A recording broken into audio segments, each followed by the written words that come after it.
Chapter 29:12. The racetrack began, and the four countries set off at the same time to start the competition. According to the rules of the competition, rifle shooting was done while running.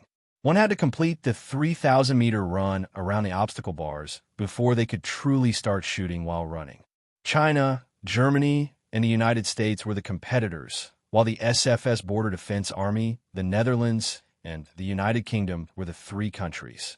The United States and the United Kingdom had already entered the last 10 kilometers of the sniping competition.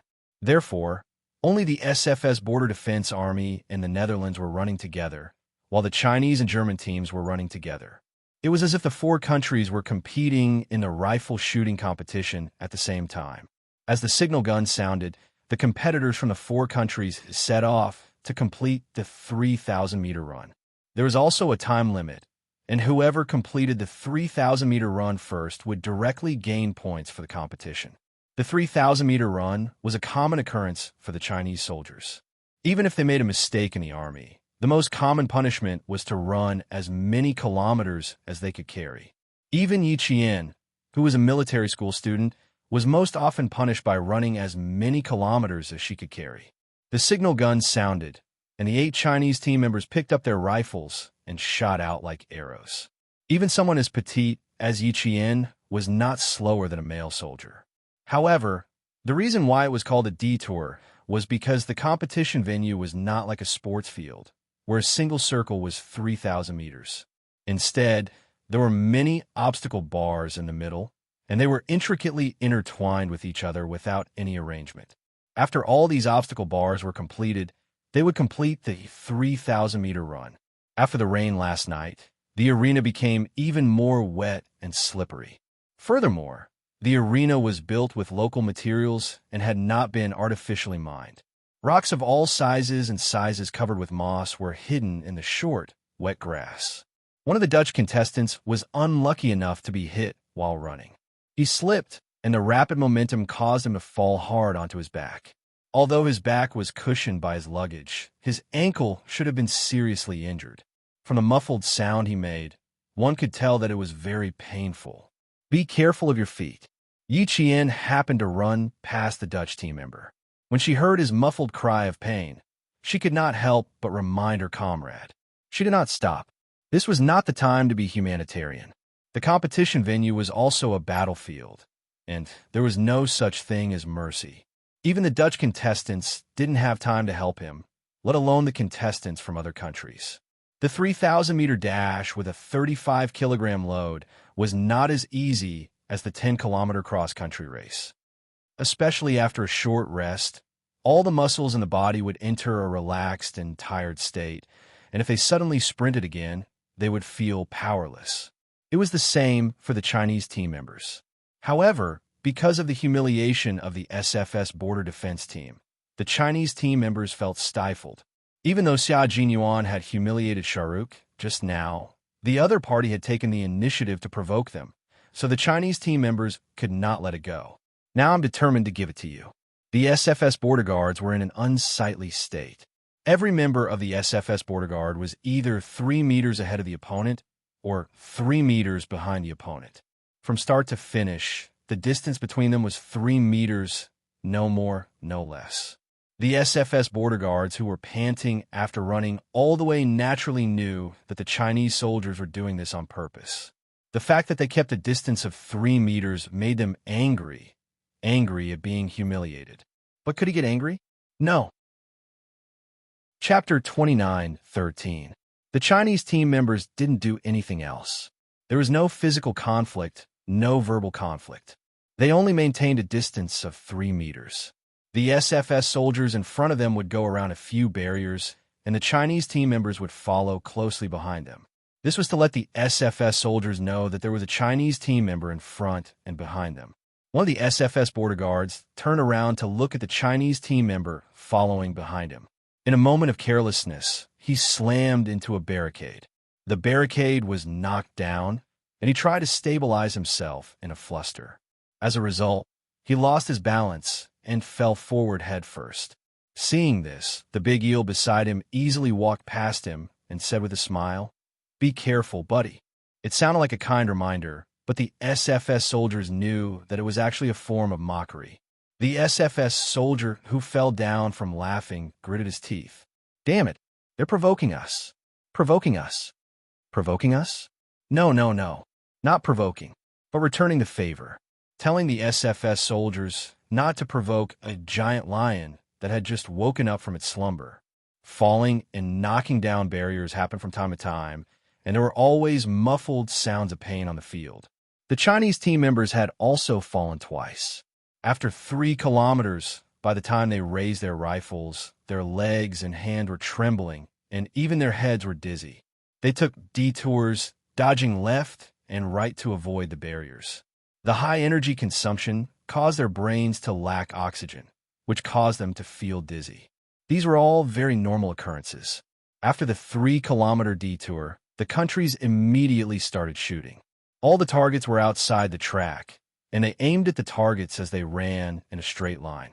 Running in a straight line wasn't as flat as running in a field. It was like a small hill with targets on both sides and at the top of the hill. The participants of the 4 countries rushed up the hill, shooting as they ran until they reached the targets on the hill. They were already very tired. 2 10-kilometer cross-country assaults, a 3-kilometer racetrack detour, and now they had to rush to the small hill to shoot with rifles. Some of the soldiers' arms were twitching and trembling when they held the guns. Imagine running 20 kilometers while carrying 35 kilograms, which was equivalent to 70 kilograms. There was no rest in the middle, and there was a 3,000-meter circuit with all kinds of obstacles in the middle. How could not be tired? Since IKA Assault was a world-famous competition with high difficulty, high intensity, long distance, multiple topics, thrilling and tragic beyond imagination, and real guns and bullets that resembled actual combat, then each of its competitions was not that easy. Your hands are shaking. Tighten the bandage. Xia Jinyuan's cold voice was transmitted to everyone's ears through the earpiece. As he ran, he took out a medical bandage from his combat vest, bit off his combat gloves with his mouth, and immediately wrapped the bandages around his left and right palms. This was to increase friction and stability and reduce the impact of arm muscle tremors.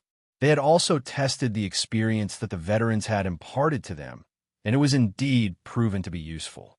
Yi Qian didn't use it. She hadn't tried shooting with a bandage before, so she couldn't use it casually. Xia Jinyuan and Li Jinyan also reminded Yi Qian at the same time that if she hadn't done it before, there was no need to wrap the bandage around her hands. Here's the chance to teach them a lesson. Guys, show them what you've got. Let the Chinese team know how strong we are. Lieutenant Colonel Shaluk, whose hand were also shaking when he raised his gun to shoot, told every SFS border guard, "We are the strongest border guard. No one can stop us." Chapter 29:14. Compared to Sharuk, Xia Jinyuan's words were much more concise. He only said, "Don't hit the SFS border guards' heads." That was it. The SFS border guards, who were all holding back their anger, began to shoot with their rifles. The Chinese team members also began to shoot. Raising the loaded rifle, Sharuk couldn't wait to point the muzzle at any of the Chinese contestants and shoot them to quell the anger in his heart. The sound of live ammunition filled the entire competition field. Bang, bang, bang. Amidst the dense gunfire, the participant from the 4 countries rushed toward the small hill. This time, it was a competition of soft power. Yi Qian had a heavy responsibility, so she had to score a grand slam. Bu Tuo leaned against his shoulder to steady the gunfire. His eyes were cold and sharp as he looked straight ahead. The first bullet was fired from the barrel with a bang. Yi Qian, who was naturally sensitive to guns, had a detailed, dynamic picture of the gun in her mind. Carrying 35 kilograms of luggage, she scored a full point on her first shot. Not only did she score a full point on her first shot, but she also guaranteed that she would score a full point on every shot. This was the first time the Chinese team participated in IKA Assault. They came with the attitude of learning, but they could not be humiliated by other countries. When it was time to be ruthless, they had to be ruthless. Even if they chose the path of the mean, they had to have the ability to protect themselves. From time to time, The generals in the observation group would point their binoculars at the Chinese team member Yi Qian. Her calm handling of emergencies in the first round and her superb shooting skills had left a deep impression on the generals, so she more or less attracted the attention of the generals. For the time being, there was no way to see where she was shooting at and how many points she scored. However, seeing her charging posture and every time she fired a shot, her textbook shooting movements had already won the praise of several generals. Even the arrogant General Will could not help but cheer when he saw the Chinese team member's shooting posture. If she scores a full point, it will be enough to show that the Chinese team is amazing. Since General Will admitted it, he had to admit it too. If he continued to stubbornly think that the Chinese team's strength was average, he would be looking for trouble. Hearing his praise for the Chinese team member, General Counselor of the fighting nation looked at him with some surprise. He did not expect the arrogant General Will to personally acknowledge China's strength. But the next second, General Havel said sending a female soldier might be the advantage of having a female soldier. If there wasn't any advantage, I don't think China would send a female soldier to participate in the competition. They recognize strength, but only the strength of individuals, not the strength of the entire Chinese side. He was still as arrogant as ever. Colonel Amitabh scoffed. Did General Will lose confidence because he was affected by the results of your American team members? If China really had the strength, they wouldn't have waited until now to participate in the IKA assault competition. When the results are out, I hope that General will continue to think that our female soldiers are capable. In his heart, Shahrukh was the real winner. It didn't take long for them to reach the top of the hill. Within 15 minutes, all four countries had finished their second round of shooting. The entire competition ground was filled with the smell of gunpowder, drifting with the wind. The four colored stickers were inserted into the final target of each country on the small hill. Hearing the sound of guns being retracted, every participant put down the rifle with a hot barrel and stopped shooting. Chapter 29:15. The referees and military officials had already jogged to each country's target and started counting the points. The four countries shook hands with each other, indicating that this was a friendly competition. Xia Jinyuan said to Yi Qian, "Line up behind me. There will probably be a good show later. You're a female soldier, so you can provide cover." Okay. Yi Qian, who was originally fifth on the team, rushed to the front and stood beside Xia Jinyuan without asking for the reason. He was ready to provide cover at any time. The Chinese team members whispered to each other and teased Xia Jinyuan. Captain is amazing. He's able to predict the future again. Of course. How else would he become a captain? Wait for Sherlock to make his move. It'll be difficult to make things difficult for our foresight captain. I hope he can stir up trouble. That way, we'll have a good reason to mess with him. Big Eel interrupted with a smile. No. We need to keep a low profile. They didn't send us here to make us famous. Remember, we're here to learn humbly and make up for our weaknesses. We can't cause trouble. Seeing that everyone was chatting happily, Vice Captain Demon King, Lee's cold voice cut off all voices. You can all shut up now. You talk too much and cause trouble. That makes sense. Sherlock caused trouble because he talked too much. When Xia Jinyuan led the 8 Chinese team members to shake hands with the SFS Border Defense Army, the moment the two commanders shook hands, the atmosphere suddenly became tense. The faces that were chatting and laughing with the other countries immediately turned cold. The smile that had not disappeared from their faces was so cold that it was terrifying. Yi Qian, who had sensed Shaluk's hostility, moved a few steps closer to Xia Jinyuan. It seemed that the SFS Border Defense Force commander was provoking the Chinese team members again. Xia Jinyuan raised his eyebrows slightly and smiled gracefully. Lieutenant Colonel Sherlock is a famous sharpshooter. It seems that this time, Lieutenant Colonel Shaluk's results will be very good. It was just a friendly competition. Why do you have to make it sound so ugly? If he made it sound ugly, it would be very uncultured. The Chinese team had always been tolerant and had Confucian values that had been passed down for thousands of years. They would never do something as vulgar as a shrew. China has always been reserved, even in the use of troops. For example, Sun Tzu's Art of War, Tai Gon's Art of War, Qian Kuan's Grand Strategy, 100 Battle Strategy. Special books on the art of war were all about being reserved. Xia Jinyuan had been influenced by Master Xia since he was a child. He knew how to use troops in a strange way and how to destroy the enemy quietly. And because he had chosen the path of moderation this time, even if he had the strength, he had to restrain himself a little. In the face of the provocation of the SFS Border Defense Force led by Shaluk, he wouldn't directly make things difficult for them. They would only pay attention to the facts to make things difficult for the Chinese side. Just like now, the smile on Lieutenant Colonel Shaluk's face had vanished. Lieutenant Colonel Xia also maintained a slight smile, speaking calmly and coldly to the other party. He asked politely, if the other party was rude, then the other party would be embarrassing himself. How could Lieutenant Colonel Shaluk win against Lieutenant Colonel Xia, who had been raised in a military and political family since he was a child? He didn't understand any of those twists and turns, and only knew that when faced with the smiling face of the Chinese team commander, he really wanted to punch him.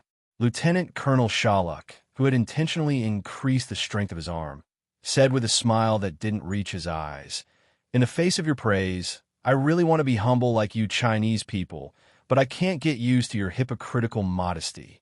Thank you for the praise. I think I will achieve the best results." Chapter 29:16. Yi Qian could hear the sarcasm in Shahruk's voice. Once again, he was insinuating that the Chinese were hypocritical. Of course, Xia Jinyuan also heard it, but he really didn't care about the other party's provocation.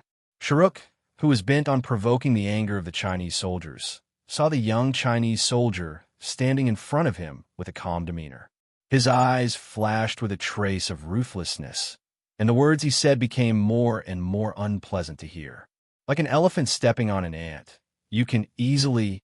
Shahruk, who was shaking Xia Jinyuan's hand, slowly approached him. From the outside, it looked like the two of them were shaking hands and closing the distance between them. They used their left shoulders to lightly touch each other, but the words coming out of Shahruk's mouth were extremely unpleasant. He chuckled and said, "I can easily step on you Chinese soldiers." No, you shouldn't be called Chinese soldiers. You should be called East Asian sick men, haha. After saying the last few words, the ungentlemanly Lieutenant Colonel Shaluk laughed out loud. He wanted to let go, but when he tried to pull back, he couldn't. The SFS soldier closest to him saw that his captain seemed to have suffered a serious injury. His face suddenly twisted, and his eyebrows and eyes were twisted together. "Lieutenant Colonel." The SFS soldier realized that something was wrong and immediately wanted to help. Yi Qian reached out and grabbed the soldier's outstretched hand. He skillfully twisted it, and the soldier's face twisted in the same way as Shahruk's. Yi Qian ignored the soldier's twisted expression and smiled. "Your shooting just now was perfect. It shocked us. We look forward to your next performance." "Help? How is that possible?" The SFS soldier behind him didn't have time to react before his hand was grabbed by the Chinese soldier. Shahruk's expression had calmed down again. No matter how doubtful they were, they didn't run over to ask for the reason. Lieutenant Colonel Shaluk felt as if all the bones in his hand were about to break. The pain shot through his body like an electric current. Caught off guard, he couldn't hold it in any longer. His face twisted in pain, and his expression changed drastically. Now that he had adjusted himself, he could only endure it. "Sick man of East Asia, how do you feel now, Lieutenant Colonel Shahruk? Does it hurt so much that you want me to let go? Even a sick man can defeat you so easily." It seems that Lieutenant Colonel Shaluk's so-called title of sharpshooter was actually picked up by his mouth, not by his strength. Lieutenant Colonel Xia, who had exerted some force and caused Shahruk's arm to tremble from the pain, smiled politely and said calmly, "Your mouth is the same as your feet, full of stench. You have also brought shame to your country because of your smelly mouth." You. Hearing the Chinese soldier he looked down on say that his reputation as a sharpshooter was earned by his mouth, Shahruk, who had always cared about his reputation, was suddenly enraged. When he heard that his country was humiliated because of him, Shahruk was so angry that he stomped his feet. But before he could vent all his anger, he felt a heart-wrenching pain in his hand again. causing his facial features to twist again. Xia Jinyuan let go of her hand, but at the same time, he did not forget to wipe his hands on his clothes as if they had been stained with something dirty. I wish you all good results, and I also applaud your wonderful performance. He politely gave his blessings so that the military officers standing not far away could hear him. Want to play dirty? Huh. Let's see who can outplay who. Chapter 29:17. Lieutenant Colonel Shalluk's face turned red with anger. Such a cunning and hypocritical guy, he was going to let them know the strength of the SFS Border Defense Force. Of course, we can achieve good results. I hope you will cheer for us when our results are announced. He gritted his teeth and couldn't find a way to vent his anger. He could only use his eyes and words to express his anger. If he could, Lieutenant Colonel Shalluk wanted to use his fists and feet to express his anger. This time, Xia Jinyuan didn't pay any attention to him. If he continued, it would make him seem ungentlemanly. Of course, there was no need to be gentlemanly in front of a guy who provoked and insulted a Chinese participant. He raised his eyebrows and smiled. As long as you're happy, don't say anything else. In order to show his sincerity that if you really win, the Chinese side will cheer for you, Xia Jinyuan reached out and wanted to pat Lieutenant Colonel Shalluk's shoulder. Lieutenant Colonel Shalluk noticed his movement and his heart tightened. He thought Xia Jinyuan wanted to beat him up, so he subconsciously made a defensive move to dodge. Unexpectedly, Xia Jinyuan seemed to have expected this move. His hand naturally changed midway, and he waved his hand behind him, signaling the Chinese participant behind him to follow. He left first, so Yi Qian let go of his hand and finally released the SFS Border Defense Force soldier's hand. Just as Xia Jinyuan expected, the SFS Border Defense Force soldiers had to be more polite to female soldiers. When Yi Qian shook hands with Lieutenant Colonel Shalluk, he also gave his blessings. I wish you good results, and I applaud your wonderful performance. He repeated Xia Jinyuan's words word for word. Then Li Jinyan repeated it word for word, all the way until the finale of G3. After a few rounds of repetition, Lieutenant Colonel Shalluk almost broke his back teeth from clenching them so hard that they almost broke. In his eyes, these words weren't sincere blessings at all. They were provocations. They didn't believe the SFS Border Defense Force could achieve good results. He was about to say sick of East Asia when he inadvertently raised his hand. He suddenly felt a sharp pain in his hand, reminding him of what had just happened. He swallowed the insults back into his stomach. He turned around and fiercely stared at the backs of the Chinese participants. He didn't want to argue anymore, so he reorganized his team and led them away. The results of the four countries' rifle competition were still being calculated, but they couldn't stop and wait for the results to come out. The commanders from each country quickly entered the last 10 kilometers of the sniper rifle competition. After 3.5 hours of competition, the participants from all countries, and the results were also sent to the commanders from each country. When the generals of the observation group saw that the top 3 were still the same as before, some of them were bitter, while others were overjoyed. Naturally, the top 3 national generals were overjoyed. This is the rifle. The round. The entire observation team was yelled at by him. They all looked at the rifle results. When they saw the name of the country in first place, it could be said that the commanders from each country stopped breathing for a moment. Chapter 29:18. The entire observation team was yelled at by him. For some reason, they all subconsciously looked at the Chinese team's results. When they saw the name of the first place and the country it represented, all the generals stopped breathing for a moment. Ranked first was a female soldier from the central team. Her number was written with the code 8 in the pinyin yi. Looking at her points, the generals from various countries sucked in a breath of cold air. God, not a single bullet missed. The highest score of 100 points. What? She's first? This is unbelievable. The female soldier from the Chinese team actually got first place among all the special forces soldiers. God, I need to calm down. Oh my God, how did she do it? How did she do it? She's the only one with a perfect score. Even the sharpshooter Shalluk only got 90 points. Unbelievable. Yes, Everyone thought it was unbelievable. Colonel Amitabh listened to the gasps of the generals and was even more suspicious of the referee's mistake.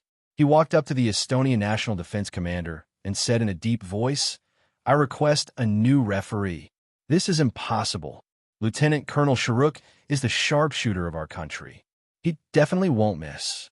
I seriously suspect that the referee team made a major mistake.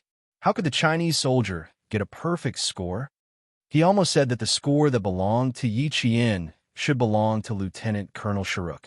The Estonian National Defense Commander's face darkened. The highest score the Americans got was 86 points. Could it be that the SFS Border Defense Force was better than the Americans? The Chinese soldier's performance in the first round shows that she's a capable soldier. Why couldn't she get a perfect score? Or does Colonel Amitabh think that only your sharpshooter can get a perfect score, that the other contestants' scores aren't correct? Colonel Amitabh, please take responsibility for your words. The referee team was made up of Estonian soldiers.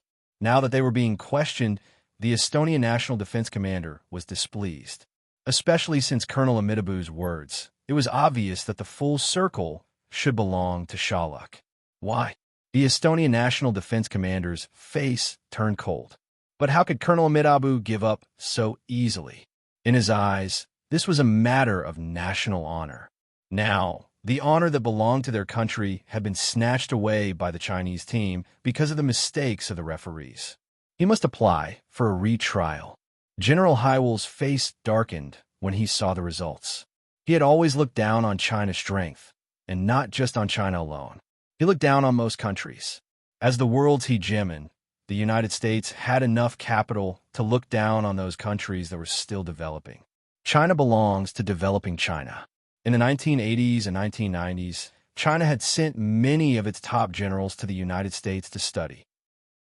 They wanted to learn the core military technology of the United States. The United States, as the host, welcomed the Chinese and took them to visit some of the United States military bases. There were also military officers there to explain. What did China have at that time? Nothing at all. Even fighter jet engines could not be produced on their own and had to be imported. At that time, the United States had already become a world military power. Chapter 29:19. Now that 20 years had passed, the Chinese side was indeed much stronger than before, but compared to their countries, it was still a far cry. Today, one Chinese female soldier appeared, and there was only one of them. Why should they be flustered? Colonel Amitabh from White Elephant was panicking to the point of questioning the referees. Poor and stupid guy. No wonder he was getting worse year after year, and was finally suppressed by the Chinese side. Since Colonel Amitabh doesn't trust the referees, I have a suggestion. Commander-in-Chief of Estonia, let Colonel Amitabh go take a look himself.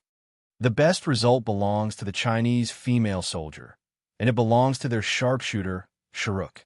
Colonel Amitabh can see for himself. He has no way of questioning the referee's work. Colonel Amitabh wasn't the only one who wanted to see for himself. The other countries, including General Hywell, also wanted to see.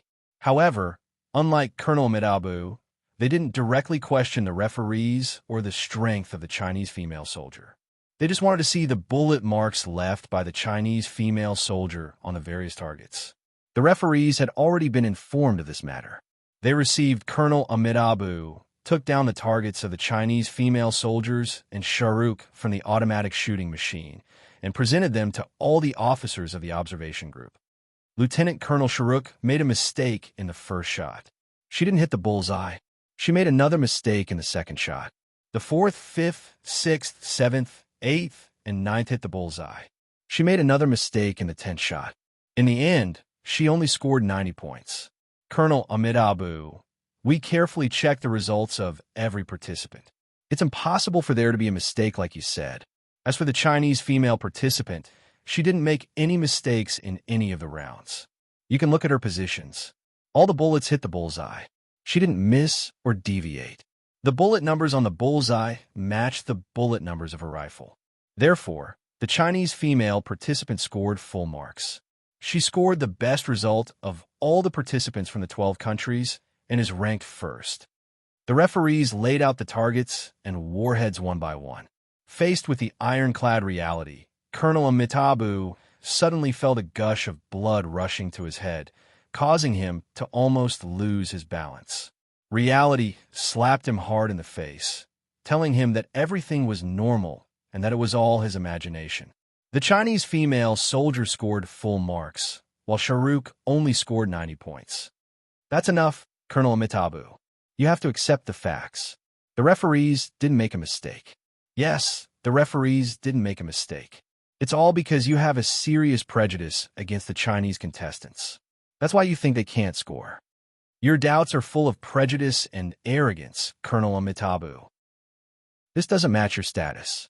The officers of the Observer Corps reproached Colonel Amitabh for his conduct. Faced with the accusation, Colonel Amitabh felt as if his face was smeared with the hottest chili from his country. It was so hot that he couldn't raise his head. Chapter 29:20. But soon, General Kallisler felt that he might have been overthinking things. That was because the Chinese male soldiers' rifle shooting results were not very good. Even their commander only scored 86 points. It was the same as the U.S.'s best score. The other male soldiers didn't score well either. Even though the Chinese female soldiers scored full points, the total score of the Chinese team was 35 points behind the U.S. team, and they were ranked 7th. It seemed that the female soldier sent by the Chinese side was most likely better at shooting than the male soldiers. That was why she was selected as one of the participants. Colonel Amitabu, there are no problems with the Chinese female soldier's score. Lieutenant Colonel Shalukh's score also has no problems. Colonel Amitabu, do you have any other questions? Colonel Amitabu took a deep breath and adjusted his expression. He then replied, I'm sorry. I was too impulsive and caused trouble for the judges. I'm sorry. I have no problems right now. The judges didn't make any mistakes. I was too impatient. I'm sorry. In order to express his apology, Colonel Amitabu apologized to every single judge. Although Lieutenant Colonel Shaluk didn't get first place, but the SFS Border Defense Force's score was higher than the Chinese team, and they were ranked 5th. As long as they could make the Chinese team fall behind their country forever, it was enough. So what if a female soldier was good? Colonel Amitabu finally found a sense of honor from the overall score. He believed that the SFS Border Defense Force was better than the Chinese team. The SFS Border Defense Force represented their country, and the Chinese team represented China. Now that the Chinese team was behind the SFS Border Defense Force, it could be understood that their country was stronger than the Chinese team. Colonel Amitabh established his confidence with inexplicable reasoning. He believed that it was reasonable and did not have any problem at all. Yes, there was no problem. That was only because he believed that there was no problem. What he didn't know was that his words and actions were synonymous with narrow-mindedness in the eyes of the other countries. Lieutenant Colonel Shaluk was the same as Colonel Amitabu. They were both filled with confidence. Lieutenant Colonel Shaluk once again set foot on the third 10-kilometer mark. At noon, he met the Italian Balaclava Commando team. Facing the Italian team from Europe, Shahrukh put away his arrogance and happily chatted with the Italian team members about China. Just before the firing of the rifles, the Chinese and Italian headgear commandos were chatting happily. He even saw that every time the cunning Chinese commander said something, the Italian commander would look at the SFS Border Defense Force. It looked like the cunning Chinese commander was bad-mouthing the SFS Border Defense Force. That's right. He must have said something bad about the SFS Border Defense Force. With this thought in mind, Lieutenant Colonel Shaluk chatted happily with the commander of the team. When we were shooting the rifle just now, all of our arms were shaking when we held the gun. But for the sake of the competition, we all tried to adjust our breathing and shoot. But when I saw the Chinese team, they couldn't even lift their guns. I really don't know why China sent them out. They can't even lift a gun. Aren't they afraid of embarrassing their own country? The Italian commander, who was resting, looked at Shaluk, who was chatting happily with him. When he heard Shaluk belittling the Chinese participant, he frowned slightly. Chapter 29:21.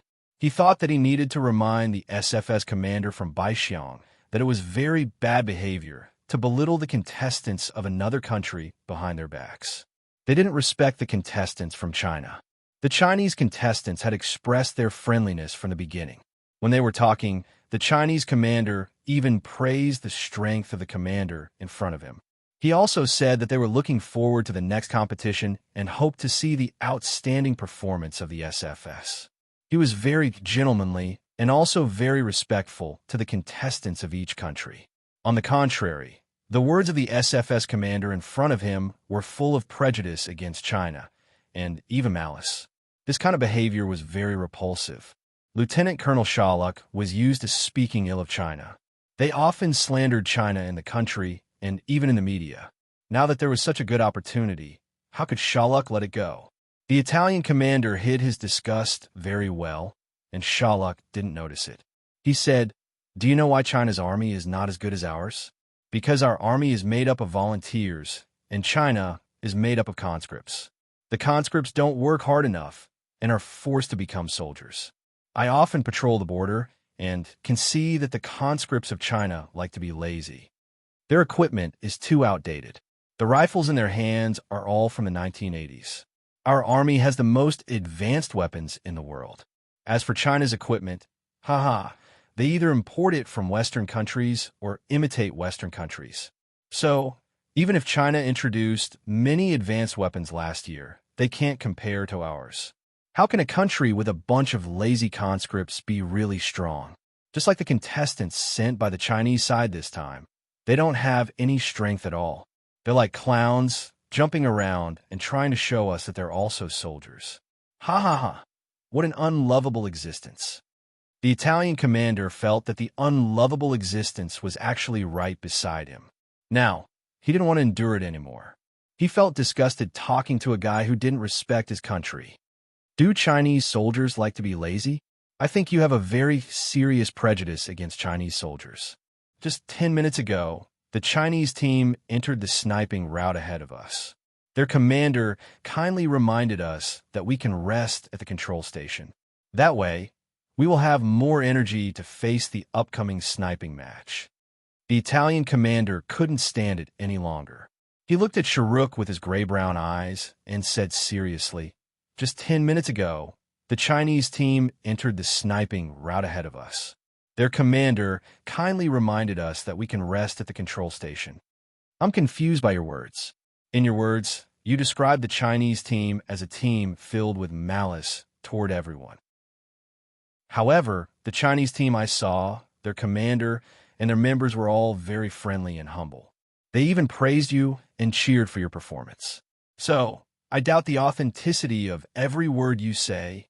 I'm sorry, but I can't rest with you any longer. I have to take my team and set off. Goodbye, Lieutenant Colonel Sharuk."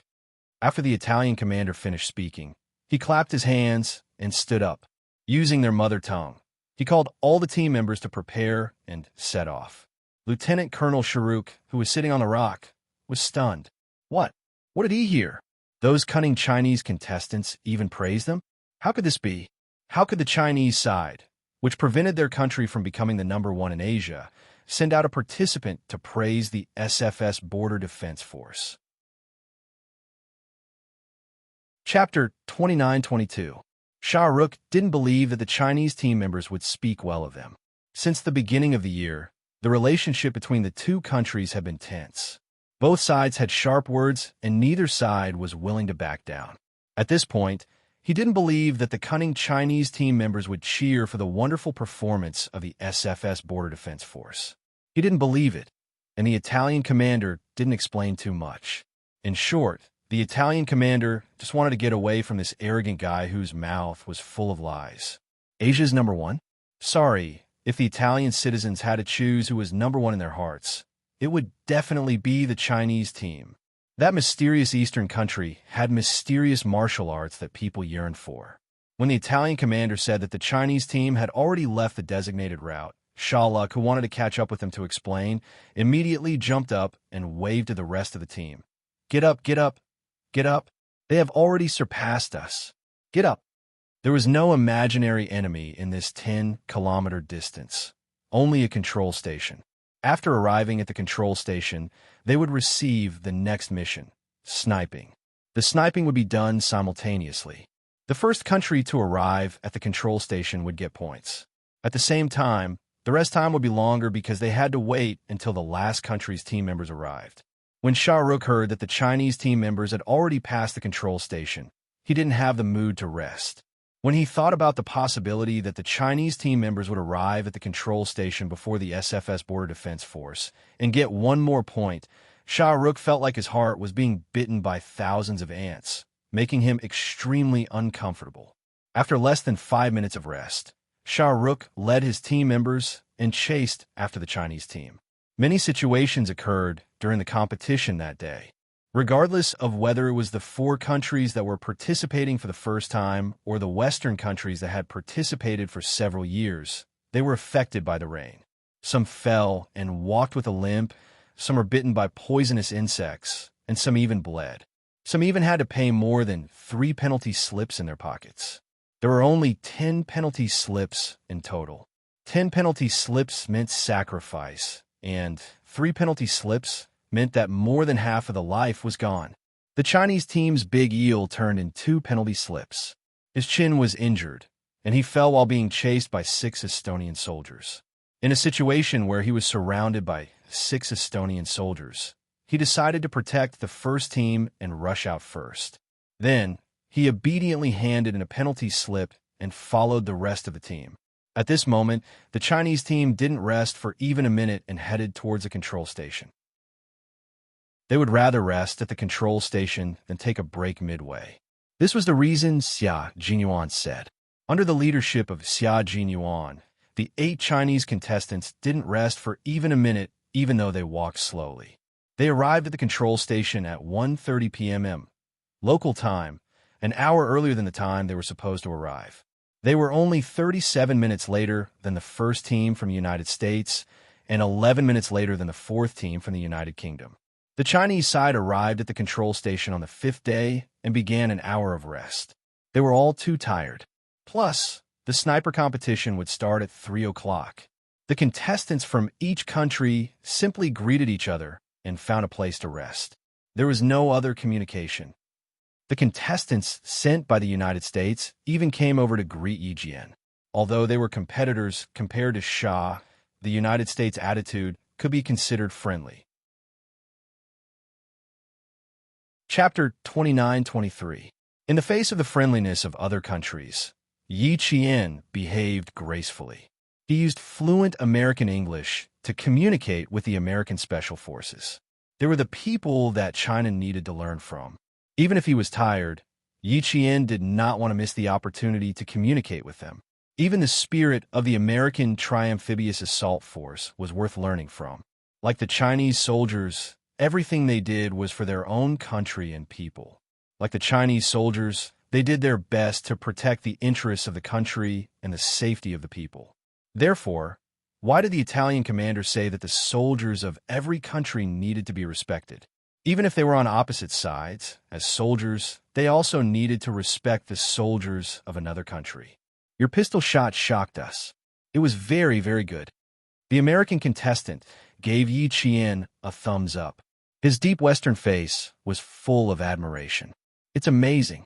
We tried it just now and found, there's no way to complete the process of changing the holster and shooting again in 2 minutes. There's really not enough time. Yi, how did you do it? Can you demonstrate it once? Of course, if it's inconvenient, we're sorry for offending you. Yi Jian did not refuse his request. The relationship between the 2 countries had a great impact last year because of the Southern Alliance, but now it was a competition without any military purpose, and it could not be related to politics. In this regard, Yi Jian's mentality was still very calm. She smiled and said, "Yes, there's no problem. However, I'll only demonstrate it once because my hands are really tired. I can't complete it again." She smiled and winked. There was an indescribable playfulness in her voice. She was valiant and charming. Her witty and humorous answer made the American soldier breathe a sigh of relief. In fact, he was really prepared to be rejected by the Chinese female soldier. Last year, the Southern Alliance incident had a great impact on the international scene. The popular protests in China were spread back to the United States from time to time.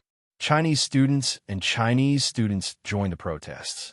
It could be said that the situation was very tense. It was not until November last year that the two countries signed a bilateral agreement that the situation eased slightly. It had been more than a year since the Southern Alliance incident. As soldiers, they were not very sure about the attitude of the Chinese soldiers towards them. Maybe they would refuse, maybe they would accept. The chances were 50-50. When the American soldier heard that Yi Qian really agreed, his joy was overflowing. He was extremely surprised and said, "Oh God, I was so surprised. God, your friendliness makes us feel very warm. Thank you so much, Yi. Can I hug you? Can I hug you?" It was not an ordinary surprise, but a joy that came from inside out. It could be seen with the naked eye. Yi Qian did not expect the other party to be so happy. For a moment, he could not help but laugh. He nodded and looked at this young foreign soldier. He smiled and said, "Of course. Thank you. Thank you very, very much." The soldier opened his arms and hugged Yi Qian in a gentlemanly manner. After letting go, he called out cheerfully to his comrades who were resting beside him, "Guys, come over here, come over here. Yi has already promised to demonstrate it to us. She is very tired, but she will still demonstrate it to us." "Oh God, really? Is that true?" "It's true. Quick, get up quickly. You bastard, stop sleeping, get up." Chapter 29-24. Some of the soldiers were too tired and fell asleep with their rifles in their arms. However, they were rudely kicked awake by their comrades. When they found out what was going on, they picked up their luggage and ran over with their comrades. When the rest of the participants from the other countries saw this, they did not understand what was going on. They looked at each other in confusion. What are they doing? What are they trying to do? I'm not sure, but they are all running towards the Chinese camp. Are they on good terms? They do seem very friendly. I'm curious what the American soldiers are trying to do. The low voices did not reach Yi Qian's ears. When the American commander, who was communicating with Xia Jinyuan, learned about the request made by his soldiers, and the Chinese female soldiers generously expressed that there was no problem with it, his eyes flashed with obvious surprise. He smiled at Xia Jinyuan and said, "I can't believe it either. This should be considered a military secret." Just like changing magazines with one hand, it was originally a military secret of your country.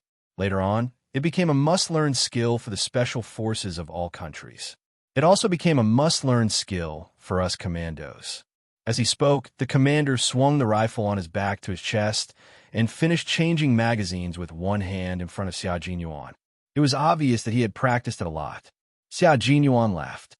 Changing the magazine with one hand was invented by a soldier in our army during a self-defense counterattack.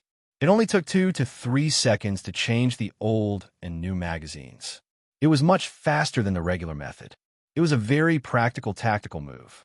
Later on, it spread and became a must-learn move for the frontline combat troops. Decades later, it was still practical. Changing magazines with one hand, holding the gun with the right hand, taking out the magazine with the left hand, and then using the new magazine with the left hand, the new magazine would be pushed forward. The empty magazine would be pushed forward, and the empty magazine would fall. At the same time, the new magazine would be reloaded. Yi Qian did this move more amazingly than any other male soldier. It could be said to be perfect. If he learned these movements, he could indeed learn them, and he would even surpass his master. However, it would be difficult to reach Yi Qian's speed. Just like how she could shoot accurately with a raised gun, the soldiers of the Snowfield Brigade went back to the base and practiced countless times. In the end, they were all defeated. It was impossible to master it. Talent was such a strange thing. Therefore, even though Yi Qian had promised to demonstrate it to the soldiers, they had to learn it first. Xia Jinyuan, whose face was covered in paint, picked up the old magazine that Commander Mei threw out. He made a pleased gesture and said, "You can watch it together." They weren't afraid of being learned. They were so open that even the special forces from other countries wanted to come over and take a look. So what if he looked? He wasn't afraid of being seen. Yi Qian and her comrades all thought the same way. She reenacted the mistake she made before firing the rifle, removed the magazine, took out a bullet, hit the bolt with force, and changed the holster. The Special Forces soldiers of various countries watching her couldn't help holding their breaths when they saw her actions that were faster than ordinary people's. She was too fast, too fast. She was so fast that they couldn't even see her movements clearly. Some of them only blinked a few times before Yi Qian was done. The American soldier who was counting the time was dumbfounded when he heard the sound of the magazine being loaded. "How long?" the American commander asked the soldier who was keeping time. Chapter 29-25. The dumbfounded soldier handed over the timer. 1 minute and 52 seconds. She completed the disassembly and assembly of the gun in just 1 minute and 52 seconds. Even when she was exhausted, she was still 8 seconds faster than before. The Special Forces soldiers from various countries gasped. It was too fast, too fast. It was so fast that it was beyond their imagination. This was a miracle created by strength, a miracle that no one could surpass. The American commander turned off the timer, picked up the pistol that belonged to him, and said to Yi Qian, "Yi, you're a female soldier that even the male soldiers can't surpass. You're too outstanding. I'm just 1 step faster. In other aspects, I'm far inferior to the male soldiers." Yi Qian handed back the bullets in his hand. His bright black eyes were filled with a calm and generous smile as he faced the amazement of the Special Forces soldiers from various countries. "I'm too far behind in other aspects. I can only rely on shooting to make up for my shortcomings." Xia Jinyuan's plan required Yi Qian to attract most of the attention in order to conceal the male soldiers' intentional incompetence in certain aspects. At this point, Yi Qian had completed the task that Xia Jinyuan had given him. The Special Forces soldiers from several countries who had already arrived at the control station turned their attention to Yi Qian. At the same time, they had a new understanding of the strength of the Chinese participants. They also had a new understanding of the other side of the Chinese soldiers. They were not as weak as they thought. At least, each of the Chinese Special Forces soldiers standing in front of them had a certain level of strength. With a new understanding, the arrogance and prejudice inadvertently revealed in their words and actions were restrained. They also stopped asking questions like, "Do the men in your country wear suits like us? Or wear clothes that don't even have buttons?" And so on and so forth. Xia Jinyuan and the others could understand these Western soldiers who had never been to China and were biased against the Chinese. China was a big country with a long history, and it was also a big country with many different elements and nationalities. Its culture was rich and profound. The soldiers of these countries thought that they could clearly see what kind of Eastern country China was just based on the articles they read and the movies they watched. Use the bullet to eject the bolt, and then here, "I'll try it once. Don't you think I'm fast?" "Ha ha ha, kid, do you think you're fast? Don't embarrass yourself here. Even our captain doesn't dare to say that he's fast in front of ye. Oh my God, it's too difficult. I can complete all the movements, but..." A contestant from the fairy tale kingdom had already completed the same movement, but unfortunately, he only completed it in 5 minutes 3 times in a row. He was 1.5 times slower than Yi Qian. On the battlefield, if the enemy shot faster than you, then the outcome of the battle could be imagined. The Special Forces of several countries took out their pistols and tested it. The fastest time came from an American soldier, who used 3 minutes and 26 seconds. If he increased his training, there was still hope for him to reach the 2-minute mark. What was supposed to be a rest period became a time for communication because of Yi Qian. For example, changing magazines with one hand became a competition during the rest period. Touching the bullets blindfolded and telling the model number and specifications also became a topic of discussion. The friendliness and strength displayed by the Chinese team members soon made more and more Western Special Forces realize that their previous understanding was wrong.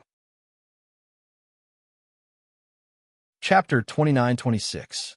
Although this was the first time the Chinese team members were participating in the competition, the strength they displayed was not frightening, but it was enough to let them know that the Chinese soldiers were not weak. Xiao Jinyuan sat together with the commanders of several countries to communicate. When he saw Yi Qian and his comrades communicating with the foreign team members who could speak English and those who could not, he could not help but smile. Yesterday, only the Chinese team members from the fighting nations came over to greet them.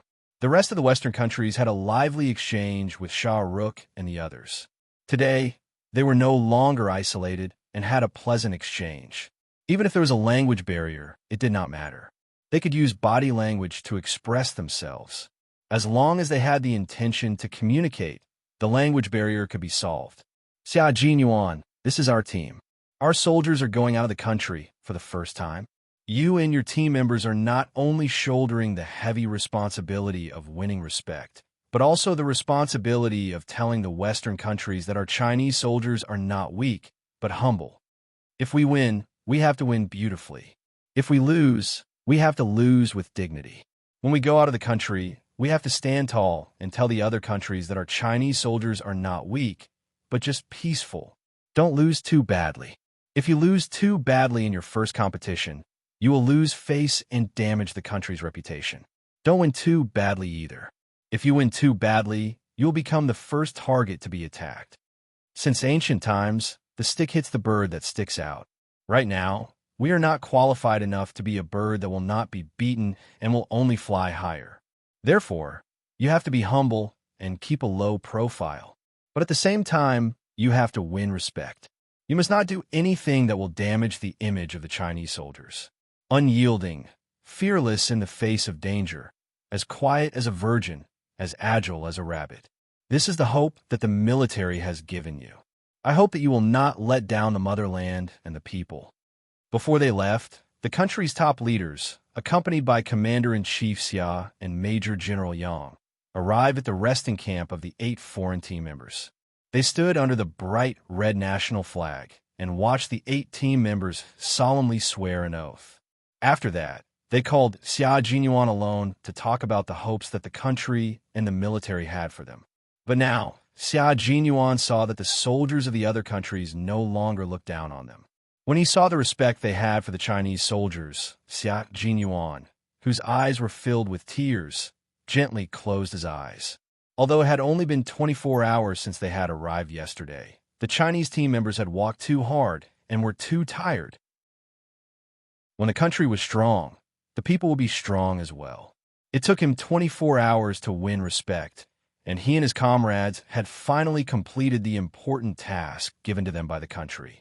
Using strength to win respect, overturning the original contempt in the eyes of the Western soldiers yesterday. Raising his arm, Xia Jinyuan fiercely kissed the national flag armband on his arm that represented his status as a participant. A drop of tears flowed out of his tightly closed eyes, but it quietly disappeared under the jungle camouflage combat uniform. The Snowfield Brigade did not disappoint the country. When Lieutenant Colonel Shaluk arrived with the SFS Border Defense Force, he saw the Chinese side chatting happily with the other country's special forces. Even the American contestants were smiling and chatting happily with the Chinese contestants. There are also a few countries from Great Britain and Northern Europe. Yesterday, they were still vaguely looking down on the Chinese team, but now they were all talking and laughing with the Chinese team members. Looking at the other side, the cunning Chinese commander was talking very happily with the commanders of several Western countries. One of the commanders even laughed so hard that he stretched out his fist and lightly bumped the Chinese commander's shoulder like a brother. Then, he heard even louder laughter. Chapter 29-27. It was the laughter of several commanders. Then, several people sitting in a circle put their hands on each other's shoulders. They were as close as brothers, and there was another burst of laughter. How could this be? He was just a little bit slower. Why did these Western players who looked down on the Chinese side suddenly change their faces? Just yesterday, they didn't want to talk to the Chinese players. They even greeted them perfunctorily. It was obvious that they were very reluctant. But today, he saw that their relationship was so good. It was as if what he saw yesterday was just his illusion. Why was this happening? What happened when he wasn't there? Who could stand up and tell him? At this moment, Sharuk was about to explode. He couldn't accept that the relationship between the Chinese players and the Western players suddenly became very friendly, and he couldn't accept that the weak Chinese players he looked down on could win applause. He couldn't accept it. The scene of laughter and laughter made his eyes hurt. Xia Jinyuan had already seen Lieutenant Colonel Sharuk because it was difficult to ignore him. His gaze was like a poisonous snake, and it was impossible to ignore. But so what? He smeared the image of the Chinese soldiers everywhere. He said that they were volunteers, and the Chinese were compulsory soldiers. They were forced to join the army and couldn't be trained at all. The Chinese soldiers he saw were incredibly lazy. Hearing the Italian commander's reminder, even Lieutenant Colonel Xia, who had always been sharp with words, was stunned for a few seconds. He really didn't expect that in order to discredit the Chinese side, Sharuk would actually say something seriously inappropriate in such a competition. As a lieutenant colonel of a country and attending a large-scale competition, didn't he know that his words and deeds represented the image of country? When he said these words, didn't he know that he had completely exposed his disgusting face? As a Chinese soldier who advocated peace and put people first, he really couldn't understand. At this time, when Lieutenant Colonel Sharuk heard the laughter, he must have thought that they were laughing because of a joke. In fact, that was not the case. It was his ignorance and arrogance that made the commanders of other countries laugh. I'm shocked. I can't understand why he would say such things that have nothing to do with the competition. I think this is just a military competition, a way of communication. It has nothing to do with anything else. His political color is too obvious, and it makes me very disgusted. When the Italian commander spoke, his body language was a little exaggerated, as if he had never seen something like this before. This made the commanders of the other countries not know whether to laugh or cry. The commander of the Fairy Tale Kingdom team asked Xia Jinyuan with a smile, "Were you angry when you heard these comments? How do you view these debates? Before communicating with your Chinese soldiers, I'm sorry, but we actually have similar thoughts." This was a very sharp and realistic question, and this commander was only speaking his mind and erasing his malice. It was just a sharp question, and there was no other meaning. Xia Jinyuan's tone was a little cold and arrogant. He replied with a faint smile, "We don't have time to argue about an unrealistic issue. Our country has just developed, and we only work hard for our own country. We don't have time to care about what other countries say. I know it's just some baseless arguments that are only meant to please the citizens of other countries. To us, it's all nonsense. Since it's nonsense, why bother?" Chapter 29-28. Even if Shah Rukh and his country liked to use the media to stir up trouble, the Chinese side's attitude had always been one of indifference and indifference. Sometimes, they even looked at them with caring eyes. As long as they were happy, they could continue to deceive themselves so that their country could continue to grow. In the face of Xia Jinyuan's calm and cold answer, the other Western commanders couldn't help but be more careful with their words. After about half an hour of cheerful chatting, the other countries had a better understanding of the Chinese side, and the Chinese side had a better understanding of the other countries, especially the American tri-assault team. As well as the headgear assault team from Great Britain Island, the Chinese team members had a better understanding of them. The American soldier named Jeremy also told Yi Qian that their team's badge symbolized the highest honor and heroic tradition, passed down from the heroic ancestors who had passed away. He also mentioned some of their basic training. Although he didn't mention much, it was still a gain for Yi Qian. Lieutenant Colonel Shah Rukh couldn't get into the conversation at all. He could only sit with the other Western countries and chat. This time, he was smart and didn't deliberately slander the Chinese side. He was very polite and talked about the difficulties encountered in the competition. This was because he saw the Italian commander's alienation towards him. He immediately realized that he shouldn't have directly said that the Chinese side was bad. He should have changed his approach and let the Western Special Forces think that the Chinese soldiers were weak. But what he didn't know was that it was already too late. Another piece of news came like a thunderclap, making Lieutenant Colonel Shah Rukh's face turn pale. When the rifle shooting results came in, Lieutenant Colonel Shah Rukh, just like his country's Colonel Ahmed Abu, shouted the second he heard the results, "Impossible! This is impossible! This is impossible!" It was obvious how much he couldn't accept the truth. The referees seemed to know what he was going to say next. They said in advance, Colonel Amit Abu asked for a new referee and personally observed the target position. There is no mistake in the results. Lieutenant Colonel Shah Rukh, what do you mean by impossible? Colonel Amit Abu asked for a new referee and personally observed the target position, so there was no problem with the results. But how was this possible? He only had a score of 90 points, while the female soldier from China had a perfect score of 100 points. How is this possible? How could this be? He wanted to ask if Colonel Amit Abu was the one who personally confirmed the results, but when he saw the indifferent expressions of the referee and the military officer, Lieutenant Colonel Shalak bit the tip of his tongue and swallowed his words. His eyes turned even redder. Humiliation. He felt deeply humiliated. She was really lucky to have let a Chinese female soldier, whom she had never even looked at, win first place. So good that it made him furious. When the other 7 SFS border guards saw this, they naturally stood beside Shalak and looked at him with the same attitude, all of them bristling with anger. When the other countries that had just established relations with China saw this, they generously sent their blessings. The female soldiers from China had seen her understanding of firearms and ammunition, as well as her hand speed. They all agreed that she could take first place because of her absolute strength. They were supposed to be resting, but because of the rifle results, there was another wave of heated discussion. Ye snipe and shoot. I'll wait for you. The American sniper took the lead and issued a challenge to Yi Qian. He pointed at himself, raised his eyebrows, and smiled. I, the sniper, am very, very good. Faced with the challenge, Yi Qian calmly accepted. Chapter 29-29. The American soldier's challenge letter was not as provocative as Shah Rukh's, where he believed that the Chinese soldier would definitely lose. Instead, he saw the Chinese soldier as a true opponent and issued the challenge as a competition between the two of them. There was no provocation, no contempt, only recognition of strength.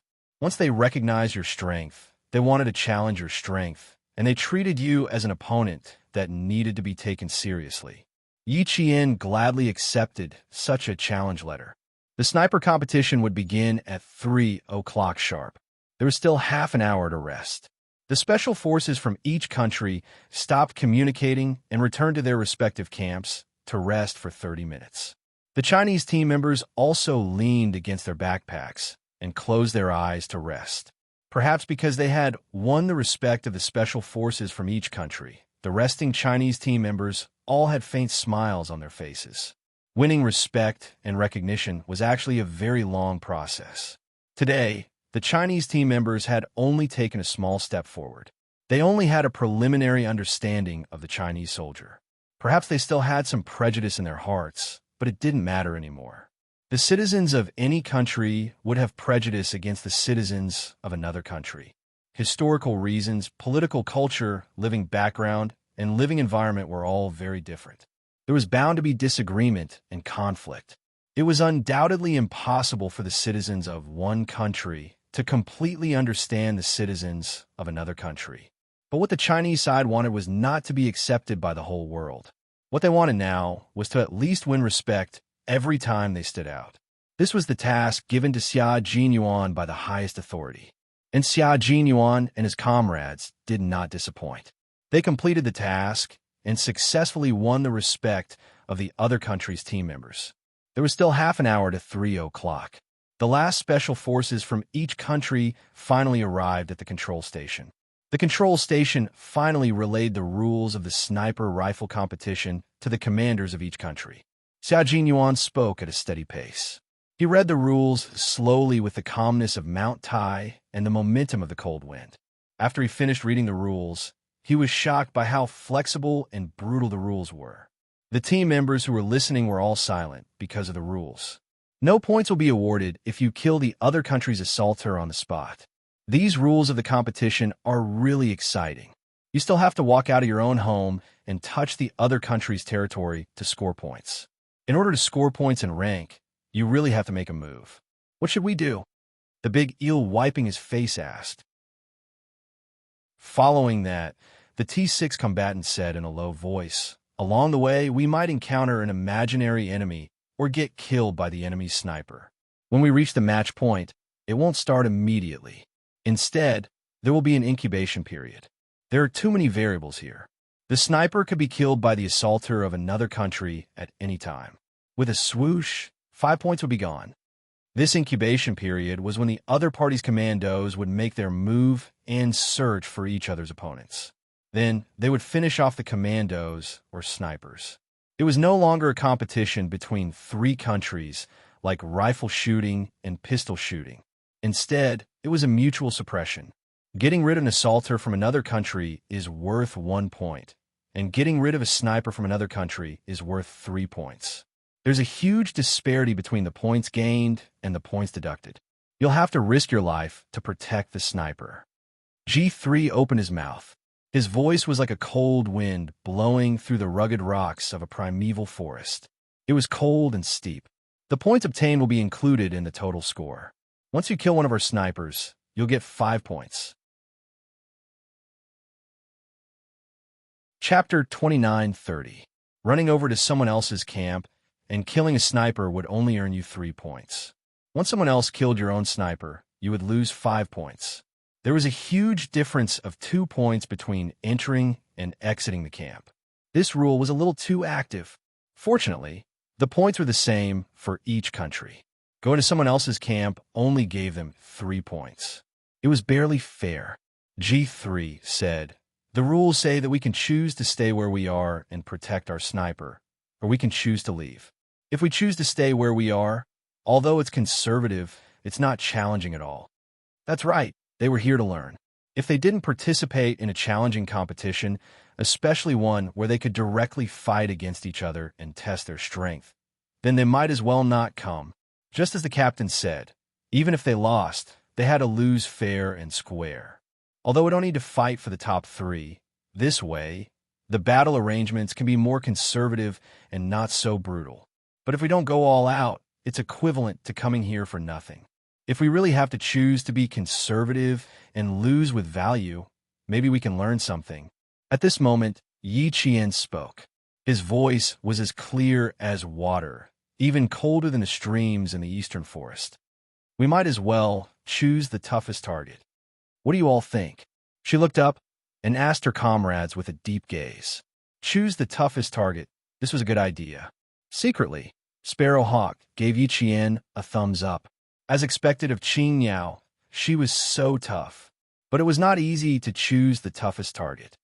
We don't know what the competition venue is like, and we don't know which countries are closest to the Chinese camp.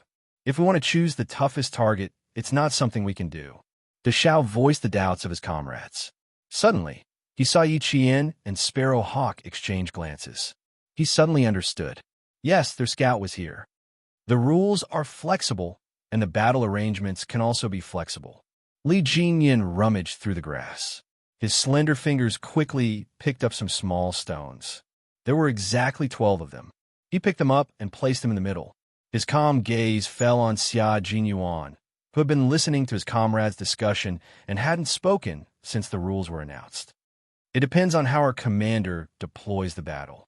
Here, Xia Jinyuan was the commander, and he was the deputy commander. The commander would be the one to deploy the troops first, and the deputy commander would then fill in the gaps and subdivide the troops. In terms of strength, Li Jinyan believed that the Snowfield Brigade, which had been secretly training and studying and going abroad to participate in special training in the West, was definitely not weaker than the American combat team. However, the American Triamphibious Special Forces had already become an elite special forces known to all countries. They were also famous for their size and number of elites. In comparison, the Snowfield Brigade, which was smaller in number and carried out missions in secret, was unknown to everyone. Of course, the Chinese side did not want the Snowfield Brigade, which was so mysterious that even the various military systems and military regions could not find out about it, to be known by other countries. It was indeed a good idea for his younger sister to suggest that they pick a fight. It was also in line with their previous plan. However, he wanted to know how to arrange it. There were still more than 20 minutes left. Other than not being able to rest, It was enough for him to make arrangements. Xia Jinyuan looked at the small stones of different sizes that he had picked up and raised his eyebrows slightly. His brother-in-law was going to test him again. Chapter 29:31. He picked up one of the pebbles to represent the Chinese side. Due to the lack of time, he spoke very quickly. They say that persimmons only pick on the weak. In their eyes, our side is a weak persimmon.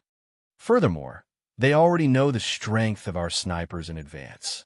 As long as the 4 countries who spoke to us earlier are close to our camp, they might send their assaulters over for a surprise attack. These 4 countries are the first countries we have to guard against. However, there is one thing we can be sure of right now. These 4 countries do not see us as a direct competitor for the top 3 and take first place. Therefore, the odds of us being picked by the 4 countries are 50-50. Everyone has an advantage. We don't know which country is the closest to us, so we don't dare to make a surprise attack. 2 snipers will complete the disguise, and 2 assaulters will stay behind to cover us. The remaining 4 assaulters will only attack one place. Our forces will not disperse. You've all noticed that the other side deducted 5 points for killing one of our snipers, but the actual score is only 3 points. From this, we can see that this competition is mainly about the cooperation between the assaulters and the snipers. The snipers are the key to this competition. As long as our 2 snipers are not found, everything will be fine. As she said, since we are here to learn, we should pick the toughest one and directly attack the Americans. Snipers, you can disguise yourselves and hide well. We will run over to learn. You could defend yourselves well. If it weren't for the fact that I left 2 assaulters for you to play safe, I would have taken all of our assaulters with me and left the entire camp to you guys. You guys can fight on your own. Xia Jinyuan really thought so. However, when he thought about the 5 points deduction and the 3 points gain, he had to leave 2 assaulters behind for the sake of playing safe. As a sniper, Yi Qian did not directly stand up and say that she could handle it alone like she did in the past. She had no choice. The other countries were very strong. She really did not have the confidence that she was invincible like Shah Rukh. The commander took about 10 minutes to complete the battle deployment. After he finished speaking, he looked at his brother-in-law and asked, "Is there anything you need to add?" "Anything to add?" Li Jinyan shook his head to indicate that there was nothing. His arrangements were quite detailed. He had thought of every detail and made assumptions in advance. Then, he came up with corresponding countermeasures. He had thought of everything that he could think of, so there was nothing to add. With such a brother-in-law, even if he wanted to find fault with him, he actually didn't know where to start. With a detailed battle plan, the team members knew how to cooperate. There were still 12 minutes to rest. The Chinese team members who were sitting together lay down on the ground and leaned against their luggage to rest. When the T6 combatant who was lying down saw the American team waving at them, he said softly, "How nice." That gentle voice was as bright as the sun and as warm as the morning breeze, full of ease. The corners of Yi Qian's lips curled up even higher. Yes, it was really good. Using strength to win respect was far more reliable than using lies to establish hypocrisy. The lie was gently poked, and he was disheartened. True strength, on the other hand, could withstand the wind and rain. This was really good. There's still 10 minutes left. It's time to rest. The cold demon king reminded all his comrades. His voice was filled with a deep smile, sweeping away the coldness of carrying out a mission. Chapter 29:32. It was time to rest. There was an even crueler competition waiting for them. If they wanted to maintain their 5th place, they had to work hard. They couldn't afford to let their guard down. The Chinese team members were in a good mood and quickly went to rest. Lieutenant Colonel Shaluk was so angry that even with his eyes closed, the corners of his mouth and the muscles on his face would twitch from time to time.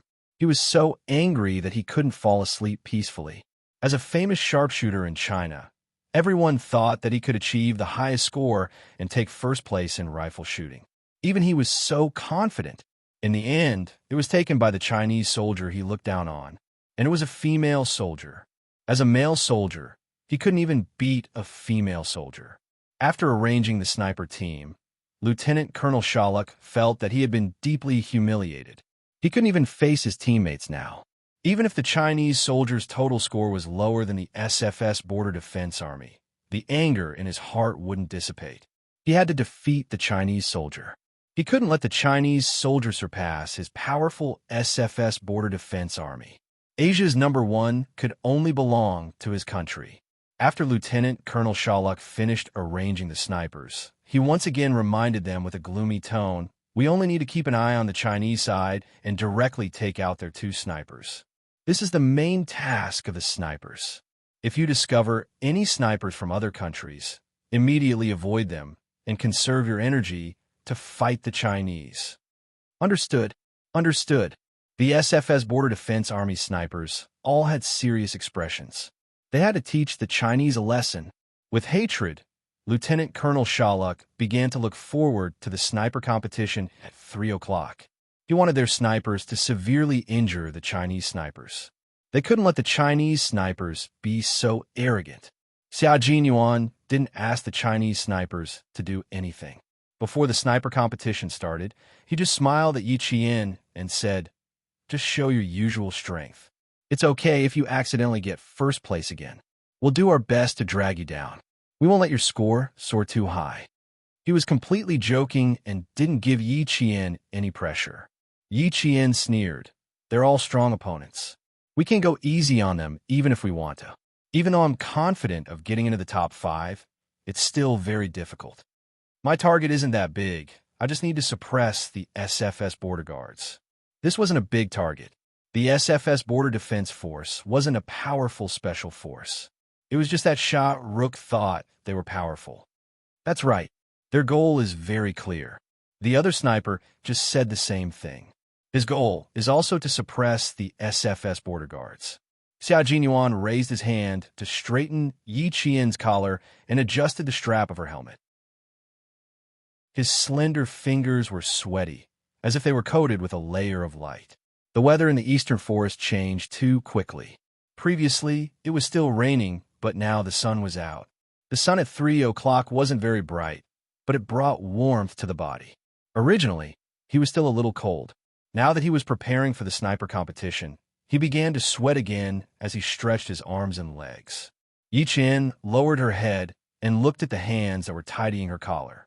She then looked forward. The other sniper was none other than her elder brother, Demon King Li. He was also a very powerful sniper. In the early stages of training, he saw through 2 of her disguises. This time, she and her elder brother would be the snipers to start this round of the sniper competition. The rest of the team would be the assaulters, covering for the other snipers as they arrived at the sniper competition. Chapter 29:33. Yi Qian's gaze was still on Li Jinyan, who was also fully geared up. Suddenly, her shoulders were pulled down. Caught off guard, she bumped into Xia Jinyuan's arms. It was as if she had melted into the depths of a towering mountain. Even though it was raining heavily outside, he was still so safe. "Don't be afraid. Don't panic. Take care of yourself. We'll be here for you." Not only did he hold her tightly in his arms, he also planted a kiss on her forehead. His warm and moist lips pressed against her painted forehead, leaving no room for air to pass through. Yi Qian hugged her back tightly. This was not a hug between lovers, but a hug between comrades. It was full of encouragement, telling her that with them around, she did not need to panic or be afraid. "Don't worry. I won't become their target. I definitely won't." Even though they were here to learn and had no intention of fighting for first place, they had to protect the country's honor. Everyone had to see the fighting spirit of the Chinese soldiers in every competition. "We've always been very assured of you." Xia Jinyuan smiled as he patted her back gently. He then released his hands and adjusted her collar, which had become crooked from the hug. "There are still 2 minutes left. Adjust." With only 2 minutes left, the sniper rifle competition was about to begin. Li Jinyan, who had also hugged his comrades, walked over to Yi Qian. He did the same thing as Xia Jinyuan and hugged his sister, who had fought side by side with him. "Don't panic, don't panic. Believe in your comrades and believe in yourself. You believe in us, and we believe in you. Comrades are the only thing you can trust on the battlefield. If we lose, we face it together. If we win, we celebrate together. You just have to remember that we'll be here for you. You just have to protect yourself. After all, it's very embarrassing for a sniper to be found by an assaulter. We shouldn't do something so embarrassing. It's fine if we lose face in China, but when we're outside, we still have to fight for our dignity. Yi Qian smiled and breathed in the fresh, cold air.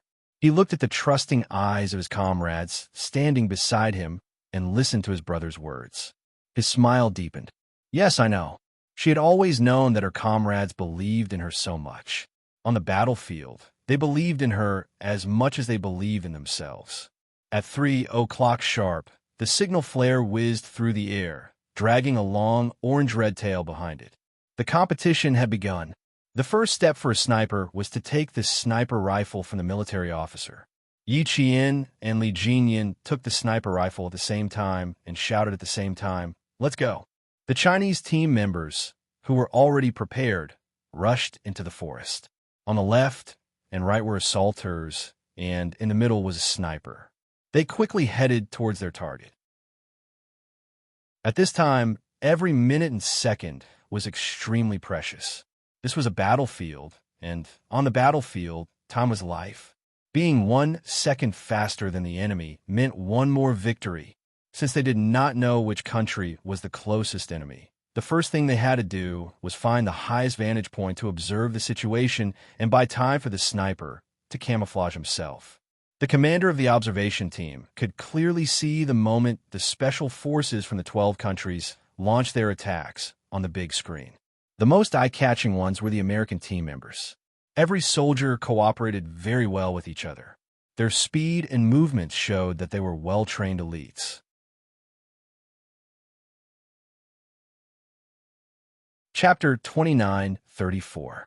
The officers of the observation team couldn't help but secretly praise their coordination and actions. The special forces from 12 countries had already entered the vast primeval forest. After a 30-kilometer cross-country raid, they had finally entered the eastern forest of Estonia. It was also here that the real competition between the special forces of each country officially began. Yi Qian stepped carefully on the pine branches and rotten leaves that were a few feet thick. He was constantly on guard against missing a step and accidentally injuring himself. The pine branches and rotten leaves were too thick. When he stepped on them, they would sink immediately. Tiny splashes could be heard, making each step more careful and more difficult. According to the GPS, they were less than 2 kilometers away from the competition venue. They had already walked 3 kilometers into the forest, and the sniper competition venue was less than 5 kilometers away from the first control station. Observing the environment they were walking through, Yi Qian could already imagine how harsh the environment of the sniper competition venue would be. On top of that, it had started to rain, which made the sniper competition even more difficult. The accuracy of a sniper had a lot to do with the environment. The accuracy of a sniper on a sunny or cloudy day would always be much more accurate than on a snowy or rainy day. Whether there was wind or no wind, rain or no rain, sun or no sun, all of these factors were factors that affected the accuracy of a sniper. And after the rigorous training of a world-class sniper, in addition to his own talent, the natural environment's influence on Yi Qian was much lower. It was lower, but it wasn't non-existent. And the automatic sniper rifle in his hands had only been in his hands until the start of the competition. He hadn't tested it, or observed the preparations of the higher-ups. He hadn't even properly communicated with the sniper rifle. As soon as he got the rifle, he started running. This was indeed very flexible. In this regard, Yi Qian thought it was a good thing, because on the battlefield, sometimes when you ran out of bullets, you needed to pick up the enemy's gun and finish shooting. Under the rain of bullets, there was no time for you to test out what the gun was like. If you had time to understand the gun, you'd shoot as soon as you got it. There wasn't much time for you to prepare. Although you didn't fully understand the sniper rifle, there was an incubation period. You could use this incubation period to test it out, and familiarize yourself with the shooting environment. Perhaps you could even find out what their sniper target was. Yes, until now, the 24 snipers from 12 countries still didn't know what their sniper target was. A living target? A fixed object? Would there be a two-person sniper? An apple target? A broken sword target? A bull SI target? A broken blade target? Yi Qian, who was carefully hiding behind a pine tree, thought as he adjusted his breathing. At the same time, he saw a few foreign snipers less than 4 meters away from him. We discovered the 9th foreign sniper has entered our route, Yi Qian said softly. Her voice was as soft as the wind blowing through the treetops. There are 4 rows of broken trees in front of me. It's very likely that there's something hidden ahead. Yi Qian was not sure if the 4 commandos she saw were bait, so she did not act rashly. Left STT. Support TSS. Teat. Snipers. Observe the surroundings. Assaulters. Stay alert. Xia Jinyuan's low and cold voice came from the earpiece. Yi Qian slowly walked out from behind the pine tree. She had already put on a camouflage suit. There were also leaves and dried grass on her body. However, a few rows of broken trees were too close to her. She had to be very careful. Chapter 29:35. However, Yi Qian didn't walk far before stopping. His gaze was fixed on a spot less than 50 centimeters away. The eastern forests of Estonia were located in northern Europe. Not only was the environment complex, but the forest was also full of dangers. There were wild wolves, ferocious bears, hog-nosed snakes that occasionally slid under one's nose, and venomous snakes that hid in the bushes and leaves. If one accidentally disturbed them, one could be attacked by a flood dragon at any time. Right now, Yi Qian was facing a brightly colored venomous snake. Because Yi Qian had intruded into its territory and Yi Qian was in combat mode, the venomous snake felt that it was in danger. The venomous snake coiled around the bushes. Half of its body was upright, and its head was slightly tilted back. It hissed, and its sharp fangs were clearly visible. This was a venomous snake that was in attack mode. From its upright body, it was at least 80 to 90 centimeters long, and its entire body was more than a meter long. The second Yi Qian discovered the venomous snake, his left hand had already drawn an extremely sharp military dagger. The pitch-black body of the dagger had a deep blade. The venomous snake attacked like a spring. Yi Qian's right hand shot out as fast as lightning. At the same time, he leaned to the side to avoid the venomous snake's frontal attack. He grabbed the snake by the neck. The dagger in her left hand slashed through the cold air, and with a caw sound, the snake's 7 inches was directly cut off. The snake's blood spurted out, and the snake's body below 7 inches was directly cut off. With a paw sound, it fell onto the thick, rotten leaves. Then, the snake's head was also cut off by the bloody dagger. A poisonous snake that was more than a meter long was cut into 3 parts by Yi Qian in just a few seconds. Clean up the snake's head. Be careful not to be bitten off. Take the snake's body. It'll be extra for dinner. Li Jinyan's voice came from the darkness. He had seen Yi Qian and the speed at which he sliced the snake. The attacking speed of a poisonous snake was quite fast. A poisonous snake that was fully in attack mode was several times faster than an ordinary non-poisonous snake. If one wanted to be faster than the attacking speed of a poisonous snake and solve the crisis in advance, one had to have sharp eyes, fast hands, and courage. Although his sister was a female soldier, her courage had long been trained to the point where she was even bolder than a male soldier. It was precisely because of this that people with great skills were bold. This kind of thing was common for the Special Forces soldiers who went into the mountains for training. It was even more common in the eastern forest. The first 30 kilometers were fine, and they didn't encounter any big poisonous snakes. Now that they were only a few kilometers into the forest, it meant that the deeper they went, the more dangerous it would be. After resting for the night and taking a short nap, you might even see a venomous snake taking a nap with you. This was a kind reminder from the American and Italian soldiers to Yi Qian. This had indeed happened before. Yi Qian cleaned up the snake's head once more. Indeed, it wouldn't bite a second time before burying the snake's head into the depths of the rotten leaves. There was no need to clean up the snake's blood anymore. The falling rain had already washed away the snake's blood. After picking up the snake body and putting it away, Yi Qian slowly approached the left side. The Chinese assaulter was nearby. Li Jinyan had entered the destination from the left side before Yi Qian, while she entered from the right side. Now that the Chinese assaulter had appeared in front of her on the right side, she had to immediately adjust her plan of entering the competition from the right side. She would enter from the left side and then slowly return to the right side. Li Jinyan supported Yi Qian. Sparrow Hawk scouted the 4 rows of broken trees and confirmed that there were no ambushes.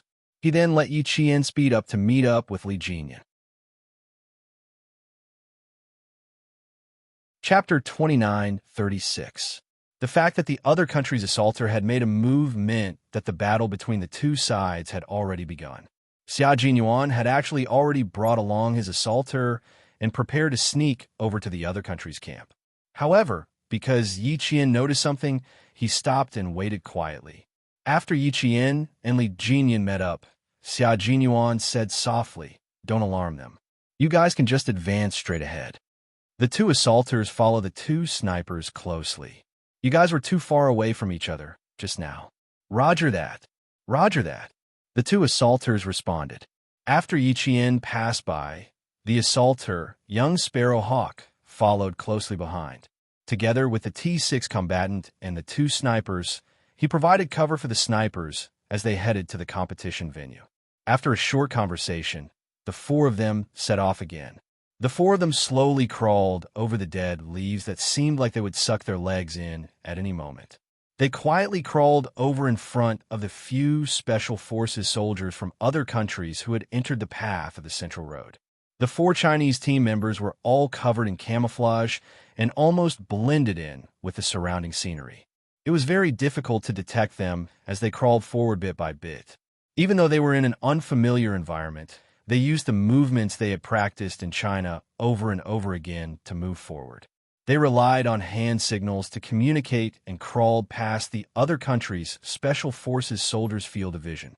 5 meters away, left, 3 trees, stop, 3 meters away, slow down, 1 meter away. As they got closer and closer to the other country's Special Forces soldiers' field of vision, the reconnaissance young Sparrow Hawk in front of them crawled even slower. It was so slow that the camouflage on his body did not even budge. Young Sparrow Hawk and the T6 combatant from the Snowfield Brigade were already used to operating in any kind of climate and terrain. Meanwhile, Yi Qian had also gotten used to operating in any kind of climate and terrain after several years of hellish training. As the captain of the Storm Triamphibious Assault Team, Demon King Li Jinyan was also the same. This was also the reason why Xia Jinyuan arranged for Li Jinyan to be the sniper when he found out that they needed to send out 2 snipers in the competition. Moreover, if the sniper was killed by another country's assaulter, 5 points would be deducted immediately. In such a situation, Li Jinyan is the most suitable sniper. It is not appropriate to arrange Big Eel and Big Shark. First, the 2 are Marines, and second, the 2 are not snipers. Only Li Jinyan can be competent. Although it was very dangerous to bring Big Eel and Big Shark to his side to fight against the toughest and strongest Americans, with G3 and Xia Jinyuan, 2 Special Forces soldiers who were used to fighting in the dark, there was not much to worry about. What kind of learning is it if you don't bleed a little? Half an hour later, they arrived at the location. From here, they could see a large swamp. The terrain was low-lying and filled with the smell of mud. This was their competition venue. The target of the 12 countries sniper was in this swamp. Whether it was a living thing or an object, it was still unknown. Yi Qian and Li Jinyan quickly hid at point A and point B. At the same time, they sent their positions back to the referee team to let them know that they had entered the incubation period. Soon, Yi Qian found a rope above the swamp through his scope. He aimed, adjusted, and adjusted. Soon, Yi Qian saw a very small metal ring on the rope. Looking down, he saw a wooden stake with a completely black dagger on it. "Bro, I found a broken blade target, a golden ring target." Yi Qian contacted Li Jinyan at point B. He asked, "Did you find anything on your side?" Li Jinyan had also found the target. Bullseye target, a 300-meter shell target, Chapter 29:37. The bullseye and golden ring targets were relatively easy to hit. The shell and broken blade targets, on the other hand, were recognized as the most difficult sniper targets in China. It was like a sniper bullet had to be shot directly into the groove in the middle of the shell, leaving a bullet hole in the shell. The broken blade target had a distance of at least 50 meters. A single-edged military knife was inserted into a wooden stake with the blade facing outwards. The tip of the bullet had to hit the front of the military knife. Only in this way would the high-speed bullet instantly bend the sharp blade and pierce through the A4 white paper behind the knife. This way, there would be symmetrical bullet holes on the white paper and the military knife would not break. On the golden ring target, the bullet had to pass through the middle of the golden ring. Hitting the golden ring did not count as a point. Only when the bullet pierced through the golden ring would it be considered a sniper shot. However, Yi Qian carefully observed the metal ring again, and his pupils constricted. "Brother, let me hit the metal ring. We have an M24 sniper rifle, an M1 18-7, 62 millimeters special seed bullet. The center of the metal ring is only slightly bigger than the bullet head. Due to wind and rain, it's hard for the bullet to pierce through. Let me do it. I've only shot it a few times, and the center of the ring is slightly bigger than this. I want to try." Li Jinyan was still searching for other sniper targets. When he heard this, he chuckled and said, "There are 3 metal rings. Let me try one. You too." "Deal." Yi Qian, who was also squinting his eyes, smiled slightly. Working with Big Brother was very pleasant and comfortable. He would always let her have her way. Teaming up with Team Xia was also very pleasant and comfortable, but he would never let her have her way. "Someone is coming. You two guard well." Sparrow Hawk, who was on guard in front, reminded them in a low voice. Within a second, the 2 snipers stopped talking. At the same time, they cautiously restrained their breathing. If they killed the other country's assaulter, they would get 1 point, and the other country would lose 1 point. If they were killed by the other country's assaulter, they would lose 5 points, and the other country would gain 3 points. Under such circumstances, as long as they discovered that the other country's assaulter had entered their encirclement and were confident of killing the other country's assaulter, they would definitely choose to attack. The entire competition was 1 point, 2 points, 3 points, and the highest 5 points. If there were points that were delivered to their door, as long as they were confident, they would definitely take them. The Chinese team members were not greedy. They would not attack just because they saw the other country's assaulter. Although he wasn't greedy, he was picky. Pick a strong opponent and feel the power and strength of a strong enemy. The assaulters who had entered the Chinese camp were all part of Fang's headgear assault team. They were much tougher than the platoon 8 assaulters they had encountered before. When young Sparrow Hawk told his 3 comrades who the newcomers were, even Yi Qian felt a little restless. Although the Italian headgear commandos were formed later, they were a kind of anti-terrorism elite force. Although they were formed later, when they first appeared in front of the eyes of various countries, they had achieved remarkable results. It was an area where terrorist activities were rampant in the world. There is the world's earliest established, most influential, and most famous terrorist organization, Redino, as well as the Mafia, which even ordinary people knew about.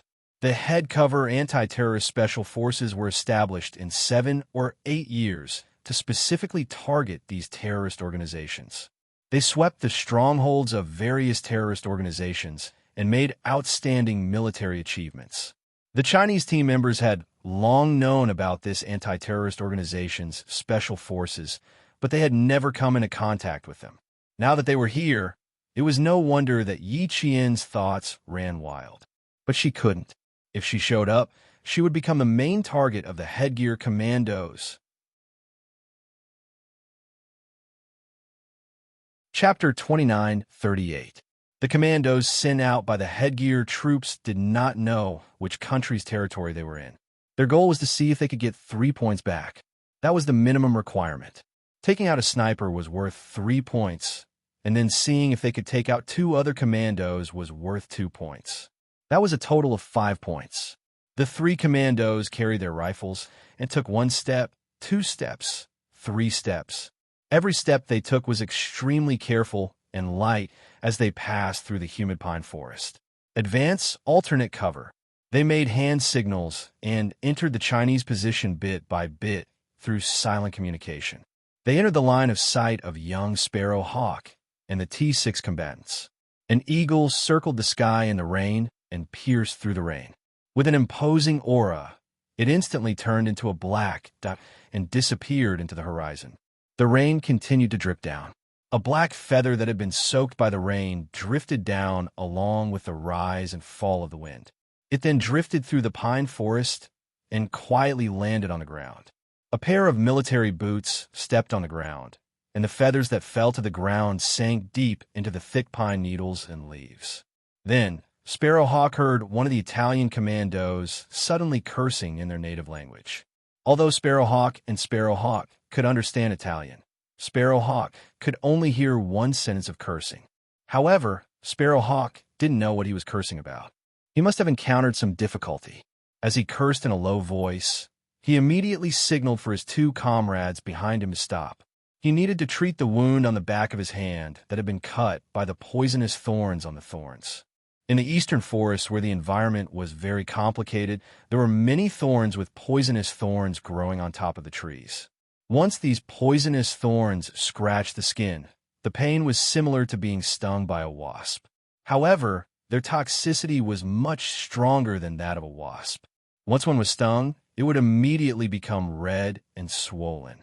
It would be painful and itchy, and one would wish they could cut off that piece of skin.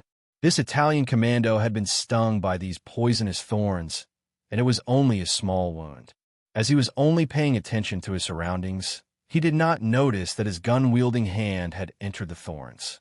When he habitually swept his hand to the left and right, the back of his hand was directly scratched, leaving several bloody wounds.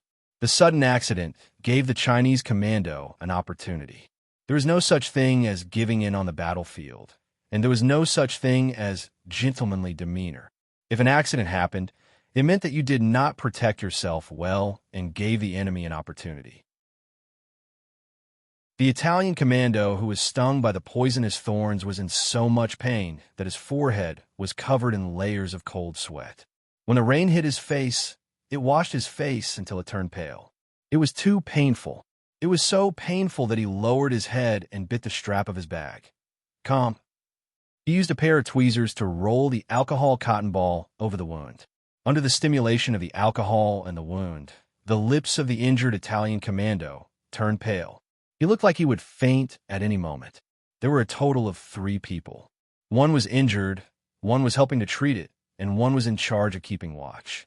The division of labor was clear, and they maintained a high level of vigilance. The Italian commando, who was in so much pain, did not let himself make a sound. He had been enduring the pain all this while. Even though he was biting the strap of his bag so hard that it felt like it was about to break, he still did not let himself make a sound. When the Chinese commando was suddenly injured, young Sparrowhawk knew that the Chinese side's opportunity had come. However, he did not take action immediately. Instead, he said softly to the T6 combatant, "Close combat, 2 against 3. Chapter 29:39. It was not the actual combat part yet, so neither side could directly use the rifles in their hands to strafe them. The rules of the sniper competition clearly stated that firearms and ammunition were not allowed. As young Sparrowhawk raised his hand and flicked the microphone, he and the T6 combatant were like wild wolves that had spotted their prey. They pounced ferociously on the other side. Yi Qian could hear the rustling of leaves. The fighting had already started at the back. Pay attention to your surroundings. Be careful of other intruders. Li Jinyin reminded Yi Qian in a low voice. Now that the special forces of the 12 countries were allowed to attack each other, they did not rule out the possibility that other countries might enter. Yi Qian, who was listening to the intense fighting, grunted softly and paid close attention to their surroundings to prevent any sneak attacks from the special forces of other countries. Young Sparrowhawk and the T6 combatant were both veterans of the Snowfield Brigade and had a wealth of experience in combat and capturing enemies. For jungle combat like this, Xia Jinyuan had been the captain of the Snowfield Brigade for as many years as they had been suppressed for. They would enter the mountains once in the summer and once in the winter just to improve their combat skills in the jungle. Now that they were up against Italy's famous Balaclava commando team, the two of them did not have a trace of fear. They only had one thought in their minds: victory. Right now, this place was China's territory. If they could not even defeat the intruders who had invaded their territory, then they would really be ashamed. At this moment, the intense fighting was not only happening in China's territory. It had already started in the territories of all 12 countries. The U.S. is up against the SFS Border Defense Forces. Crouch low and watch the U.S. Special Forces kill the enemy. Xia Jinyuan, who was in disguise, was covered in a thick layer of pine needles and fallen leaves. A few clumps of unknown sharp grass grew around him. His disguise was so perfect that even if someone were to walk past him, they would not notice that he was hiding on the ground. Not far away from him, there were 3 other commandos in disguise.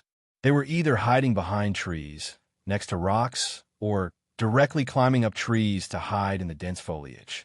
They blended in with the scenery and became part of the natural scenery. The SFS Border Defense Forces are indeed very strong. It's no wonder Shah Rukh is so arrogant. Their team also has the right to be arrogant. G3, who was hiding in the tree, said in a low voice. His hawk-like eyes were dark and murderous, making him look even more ruthless. Our country has improved, but so have the other countries. Now, it's time to see whose progress is more stable and fast. The military ministry and the military commission had thought about why they had sent the special forces of the Shuyu Brigade and the Storm Commandos to participate in this IKA assault. The HQ. In that case, the IKA assault this time was an opportunity. Leading the Storm Commandos out of the country with the powerful Snowfield Brigade, experiencing the strength of the combat forces of various countries, seeing how the weak were defeated by the strong, and how the strong easily defeated the weak. This kind of learning was more direct and could stimulate the greatest potential of a soldier. Who would want to be a weakling who was constantly defeated? No soldier would think that way. Since they did not want to, then they would strengthen their own abilities and become a strong person who would not be beaten, but only beat others.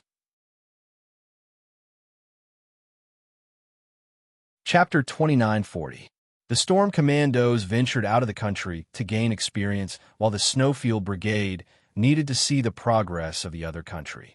Even though they were already the top special forces, seeing the other country's special forces getting stronger and stronger was also a form of motivation for the soldiers of the Snowfield Brigade.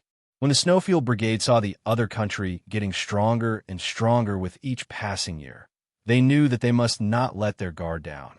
The Storm Commandos understood the strength of the other country's special forces and knew that they still needed to work hard to become strong. This was the thinking of the military and the military commission. They were completely standing on the national interest when deciding which soldiers to send to participate in the IKA assault. Now, Deshao and Da'il from the Storm Commandos had already seen how the elite special forces of the two countries fought to the death. It was a big scene of either you die or I die. Deshao stared at the fight in front of him. His fingers kept rubbing the rough bark of the pine tree. He really wanted to rush up and join in the fight. He really wanted to rush in and fight a few rounds. He saw the American commandos fighting with the SFS Border Defense Force commandos. Just 5 minutes ago, the disguised American commandos seemed to have drilled out of the ground and instantly intercepted 3 SFS Border Defense Force commandos. They did not waste any time talking and immediately started fighting. Xia Jinyuan's low voice also entered the ears of the team members. Their country has always wanted to form an American Special Forces.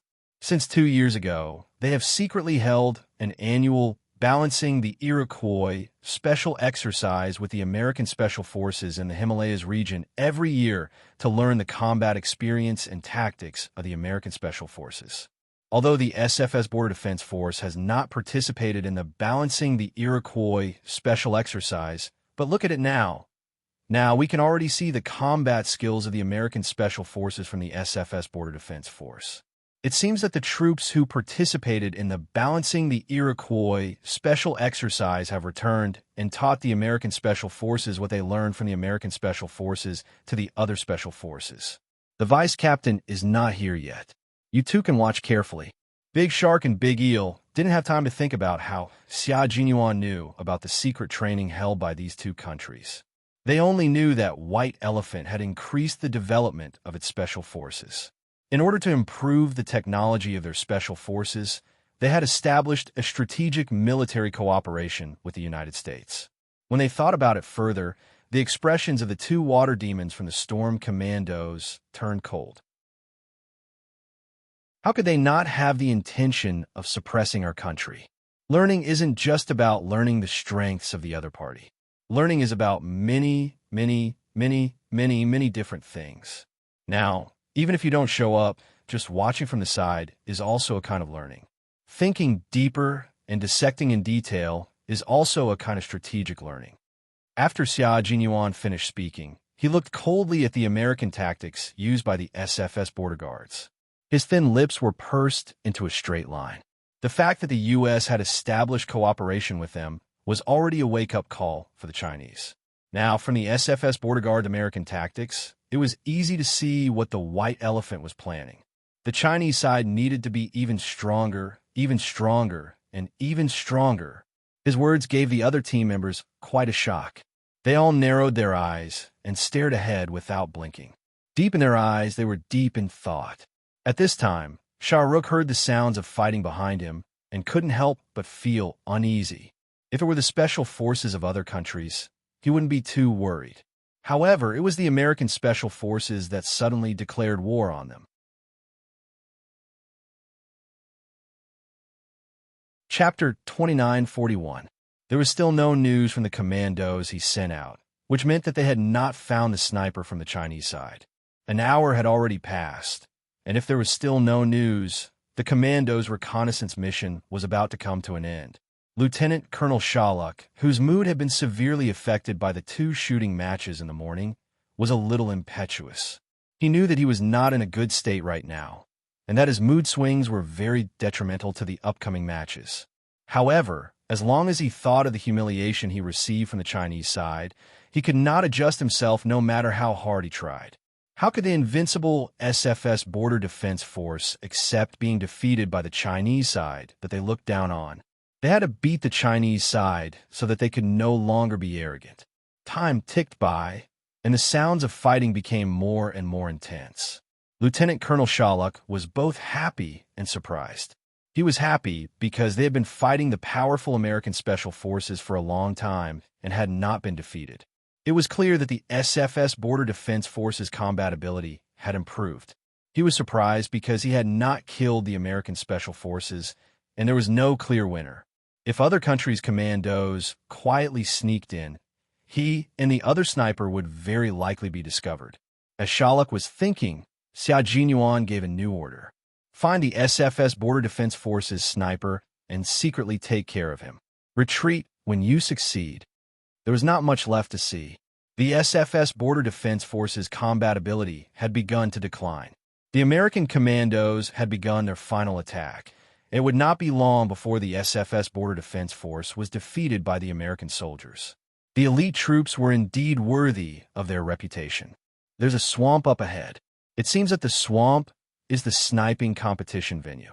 Search near the edge. Xia Jinyuan put down his binoculars. Like a tree man, his figure moved slightly and disappeared. It was as if he had merged with the trees, the ground, the grass, and the trees. It was difficult to find him. The rain was getting heavier, and even the sky was gradually darkening. The sounds of fighting in the pine forest gradually subsided, and Xia Jinyuan crept closer to a rock. His target was the pile of dead leaves next to the rock. Target confirmed, 1 SFS Border Defense Force sniper. 4 o'clock, cover the rear. 8 o'clock, alert. Continue forward. Spotter G3 cooperated with Xia Jinyuan. Big Shark and Big Eel were on full alert to prevent the American commandos from discovering the Chinese side. The other SFS Border Defense Force sniper was hiding in a good position, and his camouflage was also quite good. It was difficult to discover his existence. Then, he neglected a very important point, which was that he used dead leaves to camouflage the rocks on the slope. The trees around the rocks were sparse, and in front of him was a swamp with a wider field of vision. When the wind blew from the swamp, it blew away a layer of wet dead leaves on the other side of the rocks. That was how Xia Jinyuan found the SFS Border Defense Force sniper. When Big Shark and Big Eel heard that there really was a sniper next to the rock, they were even more impressed with Q King of the Snowfield Brigade. Just now, he had the two of them observe, but unfortunately, they did not see where the sniper was hiding.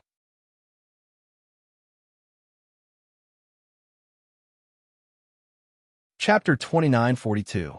The Water Demon of the Storm Commandos was from the Navy and could transform into a flood dragon in the sea. However, when it came to land, it was much less experienced than Xia Jinyuan and the others. It was normal that they did not notice anything. This meant that they still needed to work harder and fight harder. The American commandos had already taken care of the SFS Border Defense troops that stopped them. Now, it was time for them to look for the SFS Border Defense troops sniper. Once they were done, they would immediately call it a day and return to the team. Just as the leading American commandos pulled down the SFS Border Defense troops that they had taken down, they suddenly seemed to have noticed something. They pointed to the east and asked the SFS Border Defense troops in a low voice, "Is your sniper hiding over there?" They heard a very subtle movement, and it was quickly followed by silence. It was as if the sound they heard was just an illusion. It was not an illusion. Someone had beaten them to the punch and sniped the SFS Border Defense Troops sniper. However, the SFS Border Defense Troops did not notice anything strange. When they heard the question, they thought that the American commandos wanted to get something out of them. They smiled and replied, "The rules of the competition did not say that you can ask us questions. Sorry, we can't answer you. We don't need you to answer anything. We just want to confirm. However, I think it's best if you go and confirm it yourself. Your sniper should have been found by a certain country and taken care of." The American commandos quickly stopped. They would not look for another sniper. Someone had already found the sniper before them. Looking for another sniper would only be a waste of time. After that, the American commandos did not stay any longer and immediately led the team away. If they were to face a sniper who could take out the SFS Border Defense troops without a sound, their side would most likely suffer heavy losses. If they could not face them head-on, they could only ambush them. They wanted to know which country's commandos had taken out the SFS Border Defense Troops sniper. The sniper who was taken out also wanted to know who had taken out him. However, with his eyes tied up, he could not see clearly who had ambushed him. He also did not know when the other party had sneaked up on him and taken him out without giving him a chance to resist or call for help. With his eyes tied up and his hands tied together with his sniper rifle, the sniper struggled with all his might while contacting Shah Rukh in frustration. "Lieutenant Colonel Shah Rukh, I've been taken out." "What?" The perfectly disguised Lieutenant Colonel Shah Rukh had almost exposed himself. Hearing that his country's sniper had been taken care of, Shah Rukh's entire face twisted, revealing a ferocious expression. "Who did this?" "I don't know. I didn't see clearly who attacked." Unable to free his hands from the sniper rifle, the sniper gave up struggling and said with a dispirited expression, "My eyes are covered and my hands are tied to the sniper rifle. There's no way for me to break free. Lieutenant Colonel Shah Rukh, I still don't know who killed me." "American? Is it them?" Colonel Shah Rukh's hands trembled as he held the sniper rifle, but he couldn't move since he was in the incubation period. Once he moved, the sensor on his body would be activated and the referee team would know that he had moved. The sniper who was killed was silent for a while. He answered uncertainly, "I don't think so." He was very fast. By the time I reacted, I was already dead. A cold dagger was pressed against my throat, and he finished me off in one move. The sniper's mood was extraordinarily depressed. His entire mood had sunk to the bottom. Chapter 2943. He didn't even know which country's sniper had killed him. He didn't even get a clear look at the sniper's face. There was nothing more depressing than this. Colonel Shylock quickly adjusted his breathing. He knew that he had to stay calm. Otherwise, he might become the next target to be discovered. He didn't scold his team members. No one wanted something like this to happen, including his team members and his comrades. After a moment of silence, he whispered, "If it's not the Americans, then it might be the sniper from Italy or England. All right, if it's them, we have to admit that we're not as good as them." Colonel Shylock didn't expect the sniper to be taken care of by a Chinese Special Forces soldier. He didn't even think about it. How could a Special Forces soldier who wasn't as good as them defeat the Asia's #1 team? He didn't think that the Chinese Special Forces could defeat them, and the Chinese Special Forces didn't want them to know either. Otherwise, they wouldn't have acted so sneakily. Colonel Amitabu of the observation team also knew that one of their country's snipers had been eliminated. When he learned of the situation, he clenched his fists so tightly that his knuckles were about to pop out. He really wanted to know who had eliminated their sniper, but unfortunately, all he knew was that the SFS border guards had lost 5 points. Other than that, there was no other information. Only the referee team knew who had killed the SFS border defense team sniper. Even the commander-in-chief of the Estonian National Defense Force didn't know. This was part of the secrecy. The main reason was that they were afraid that it would cause a conflict. Colonel Amitabu, who couldn't get any information, was so angry that his eyes were bloodshot. It was as if he hadn't slept for days. At this time, 2 more snipers from other countries were found. Colonel Amitabu didn't feel relieved. Instead, the anger in his heart burned even brighter. They were all snipers from the lowest-ranked countries. They were all snipers who weren't as good as their country. They were all snipers from countries that they didn't care about. Where's the Chinese sniper? Hasn't he been found yet? Colonel Amitabu finally couldn't take it anymore and spoke to the referees. Before they left for Estonia, they had all sworn under the flag that they would teach the Chinese Special Forces a lesson and avenge their fallen comrades. But until now, they had not taught the Chinese side a lesson. Instead, the Chinese side had made them suffer and humiliated by the Chinese Special Forces. After Colonel Amitabu's performance in the previous 2 rounds, the referees and military officials all knew why he was asking about China's situation. It wasn't that they wanted to deal a blow to Colonel Amitabu. It was just that he was the one who wanted to suffer a blow. There's nothing going on. The Chinese sniper is very well hidden. Special forces from 2 countries have already entered the Chinese camp. All of them have returned. Perhaps fearing that Colonel Amitabu would be too traumatized, the referees kindly added, "However, the Chinese assaulters were also heavily injured, but they fared slightly better than the SFS. Only 1 assaulter was killed." Colonel Amitabu almost vomited blood from the blow. "I'd rather not accept this kindness." Not a single sniper from the Chinese side was eliminated, and only 1 commando was eliminated. On the other hand, the SFS Border Defense Army only had 1 sniper and 3 commandos.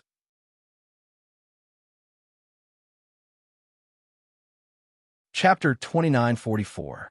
Shah Rukh also sent 3 commandos to the Chinese camp. The exact situation was still unknown. Who killed their country's sniper? Ing? Estonia? May? Was it the special forces of these 4 countries? Colonel Amitabu racked his brains to guess. Xia Jinyuan, who had quietly escaped, met up with his comrades. The few of them clenched their fists and bumped shoulders to celebrate.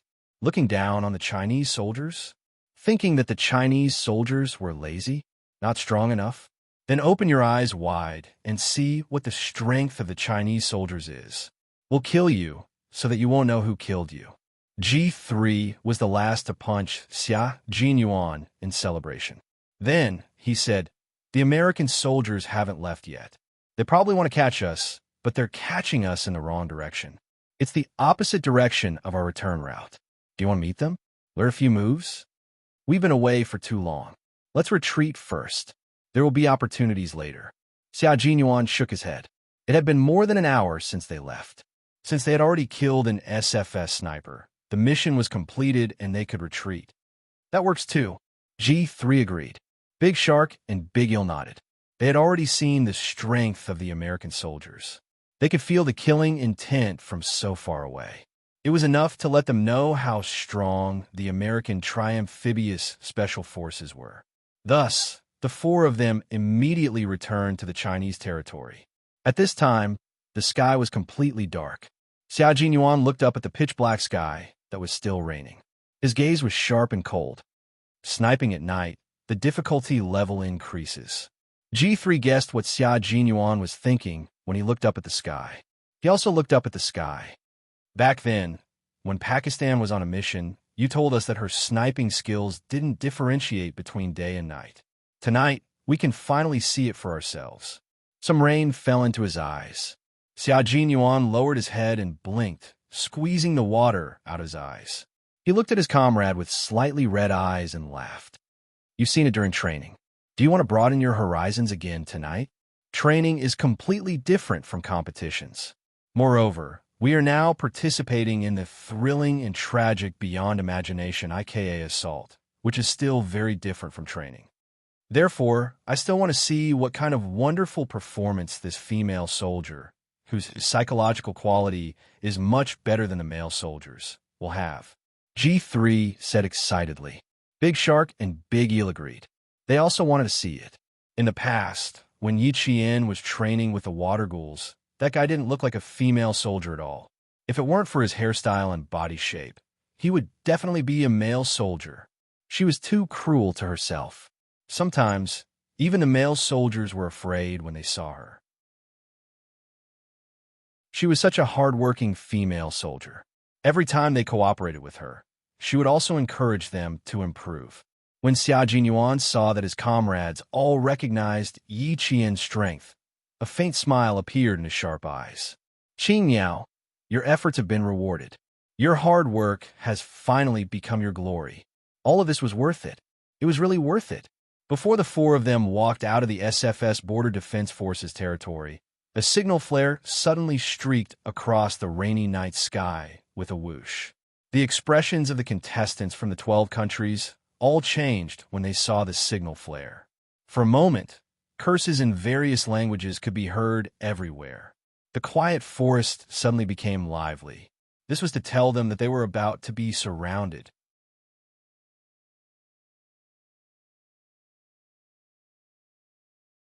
Chapter 2945. They were surrounded by imaginary enemies, and there was a possibility that they would be wiped out by other countries' commandos. With all these thoughts in mind, the commandos sent by each country no longer stayed in the other country's territory and ran back. The American commandos were no exception. They immediately retreated, turned around, and ran back to their own territory. Yi Qian, who was completely motionless, heard the sound of a signal flare streaking across the sky, but she did not raise her head to look. She was now in a motionless incubation period. If she moved, even a little, she could feel her equipment activating and deducting points. At some point, a row of ants had crawled onto Yi Qian's body. There were about a dozen of them, and they crawled over Yi Qian's back, collar, and head. Her head was camouflaged with dried leaves and grass. The ants' antennae moved, and they changed the direction of their crawling. Yi Qian felt something crawling around her ear. It was fine, dense, and itchy. As a sniper in training, she knew it was ants. The ants crawled all the way from her ears, and the first one had already crawled to the corner of her eyes. A drop of rainwater rolled down from her delicate brow bone and dripped onto the ant, but it didn't stop it. Instead, it followed the trail of rainwater and started to crawl again. 1, 2, 3. Yi Qian's beautiful face was already covered with more than a dozen ants of different sizes. She did not move, and her eyes were still fixed in front of her. She saw the imaginary enemies moving around the swamp. They were searching for all the hidden snipers. It was a cruel competition. Every point was not easy to earn. Brother, they're my line of sight. Yi Qian gently moved the corner of her mouth, and an ant happened to crawl to the corner of her mouth. Her lips moved slightly, and the ant disappeared into her mouth. In the blink of an eye, the ant was crushed by Yi Qian's teeth. She could not spit it out because the swarm of ants had followed the trail of rainwater from the corner of her mouth and crawled into the grass. If she opened her mouth again, she would have to eat a few more ants alive. These were not ordinary ants, but ants with a certain degree of toxicity. They would inject toxic formic acid into the skin through their jaws and tail stingers, causing the skin of the bitten to quickly turn red, painful, and itchy. If several of them bit at the same time, the skin would feel a burning sensation. The skin would become red and swollen as if it was covered in armor, and the itch would be unbearable.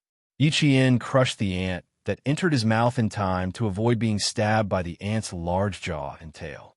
Only when the itch on his face disappeared did Yi Qian spit out the ant he had crushed in his mouth. His expression remained unchanged as he continued to observe the area in front of him. They didn't do a carpet search. They continued to hide. Li Jinyan also saw the imaginary enemies that he was searching for in his field of vision. There were a total of 12 of them, and they directly entered the Chinese camp. At this time, there was still over an hour and 37 minutes until the sniper shot. It had only been 7 minutes since Xia Jinyuan and the others saw the signal flare and returned to the Chinese camp. They could not move and could only watch. They were faced with the risk of having their points deducted immediately if they were found out. Every point was so hard to earn, and if they were caught, their points would be gone. It was easy to imagine how much psychological pressure the snipers were under right now. The assault team members who went out on the mission were also under tremendous psychological pressure, especially those who did not manage to kill any of the other country's assault team members or snipers. At this moment, they only wished they had wings under their armpits so they could rush back to protect their snipers as quickly as possible. They're here. Assault team spotted. Surround them. Surround them. Quick, surround them. They're here. District 5 requesting backup. District 5 requesting backup. Assault team spotted. Assault team spotted.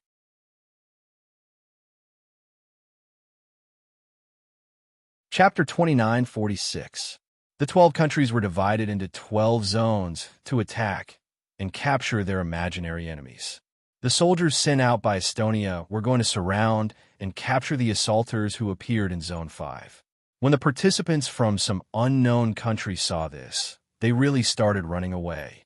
As long as they could shake off their imaginary enemies, they would not need to hand in a penalty slip. There were 10 penalty slips.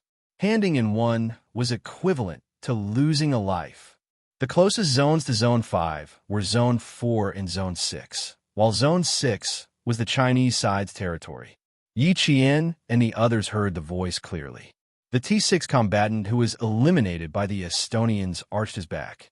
He looked like an enraged wild cat that was ready to attack at any moment. Young Sparrowhawk reminded him, "You're injured right now, so you can't show yourself. We don't have to show ourselves either. Just hide well and wait for the captain and the others to come back." When he was fighting with the Italian Balaclava commandos, the T6 combatant was also accidentally stabbed by the poisonous thorns. When the Estonian commandos came over, the injured T6 combatant was stabbed in the calf. After 15 minutes of stubborn resistance, he still lost in the end despite fighting against 3 Estonian commandos. This was already quite good. Even the 3 Estonian assaulters were surprised that he could hold out for 15 minutes against the 3 of them despite being injured. Young Sparrowhawk did not show himself. Li Jinyan stopped him and told him to hide well. Sometimes, one had to cut off one's tail to survive. It was the same on the battlefield. The injured T6 combatant used his skills and willpower to hold back the 3 Estonian assaulters so that young Sparrowhawk could have more time to disguise himself. Young Sparrowhawk was a scout, so his disguise was also quite good. After the 3 Estonian assaulters finished off the T6 combatant, they could not find the 2 Chinese snipers even after searching until the signal flares were fired.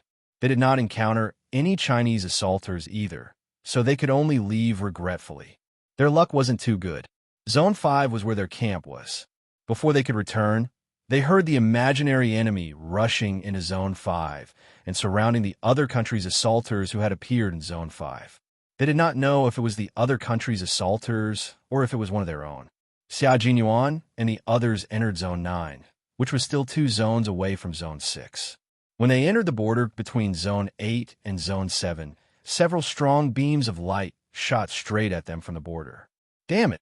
G3 cursed under his breath and quickly pulled the big mermaid away. The two of them hid behind the bushes and contacted Xia Jinyuan. They're blocking the way. We need to kill our way out. Xia Jinyuan, who had already hidden it well, had a murderous look in his eyes. He stared at the strong light that kept sweeping in front of him. He licked his lips that were wet with rain and sweat. The murderous look in his eyes turned into the sharpest sword. The sword pointed to the front. Blood flowed like a river. Then let's fight our way out. Yes, it was that simple. If there was no road, he would have to open up a path. His path had been cut off, and a bloody path had been carved out. It was that simple. Brothers, what is our team's slogan? Come, let me hear it. In the depths of his deep and dark eyes, there was not only a murderous aura, but also a wanton evil aura. Lieutenant Colonel Xia Jinyuan, Q King of the Snowfield Brigade, had never been a gentleman on the battlefield. On the unpredictable battlefield, there was no such thing as a gentleman. Otherwise, why would there be all kinds of military tactics? On the battlefield, if you won, you would have one less soldier to sacrifice. This was the way to survive on the battlefield, so there was no need to talk about being a gentleman.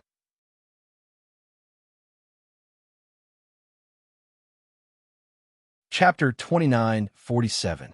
On the other hand, the Snowfield Brigade slogan was so straightforward that it was filled with violence. When G3 said the Snowfield Brigade slogan, the Shao and the Eel couldn't help but laugh out loud. Our slogan was, "You're the boss if you win." It was simple, straightforward, and easy to understand. Even a 3-year-old child could understand it. That's right, you're the boss only if you win. On the battlefield, there is only victory and defeat. If you win, you're the boss. If you lose, you deserve to be beaten. It was such a simple and crude slogan that became the Snowfield Brigade slogan. It was also a slogan that Xia Jinyuan came up with himself. This slogan also described the hardships he went through when he first joined the Snowfield Brigade, as well as how he convinced the others later on. Come in the dark, keep your armbands well. Don't let the strong light sweep you. I prefer to be in the dark and don't like to expose too much. Lieutenant Colonel Xia, who had already started to move his fists and legs, secretly reminded his comrades that he was ready to fight. He had wanted to fight for a long time. Now, it was the best time to take advantage of the dark and ruthlessly teach the imaginary enemy that made them suffer during the day a lesson. Don't be too greedy. Take care of the people in front of you and leave immediately. Set the fire on others and leave after you're done. Roger, Roger, Roger. G3, the Shao, and the Eel responded in unison. They were all full of killing intent. They could finally move their fists and legs. They had been cooped up for a day. Their joints were creaking like rust. It was time for them to move.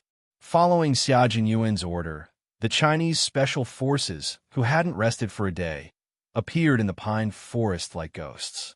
The rain was still falling. The strong light swept through the forest, causing hazy water halos to appear around them. A black shadow, like a ghost in the mountains, appeared silently. Both hands covered the mouth of an Estonian soldier and dragged him behind a tree as if he was dragging his prey. Then he knocked him down and quietly finished him off. Shoo! In the darkness, the collapsed Estonian soldier heard a voice telling him to keep quiet. He then heard the other party reminding him, "You're already over. Stay here obediently." His English was not perfect, and it was impossible to tell which Western country he was from. The American and British Special Forces could be ruled out as they did not have such a strange accent. There were 2 languages in Estonia. One was English and the other was Estonian. Most people could understand a little bit of English. The soldier understood and nodded, indicating that he understood. Only then did G3 let go and leave quietly. The Estonian soldier let out a sigh of relief and touched his neck. Just a moment ago, a dagger was pressed against his neck. It was so cold that it felt like ice had formed on his neck, causing him to shiver. At that moment, he really thought that he would be secretly killed by this Special Forces soldier from an unknown country. Another Estonian soldier was killed. This soldier was even more obedient. Before Xia Jinyuan could speak, he had already said, "Okay, okay, it's over. I'm already done." The dagger pressing against the artery on his neck seemed to have pierced his skin. It was a little painful and very uncomfortable. No soldier liked having a dagger pressed against their neck. It was a terrible feeling. Seeing that the other party was so obedient, Xia Jinyuan naturally withdrew the dagger. "You're already done." He disguised his voice and accent. "Even the strong light on the helmet has ended. Do you understand?"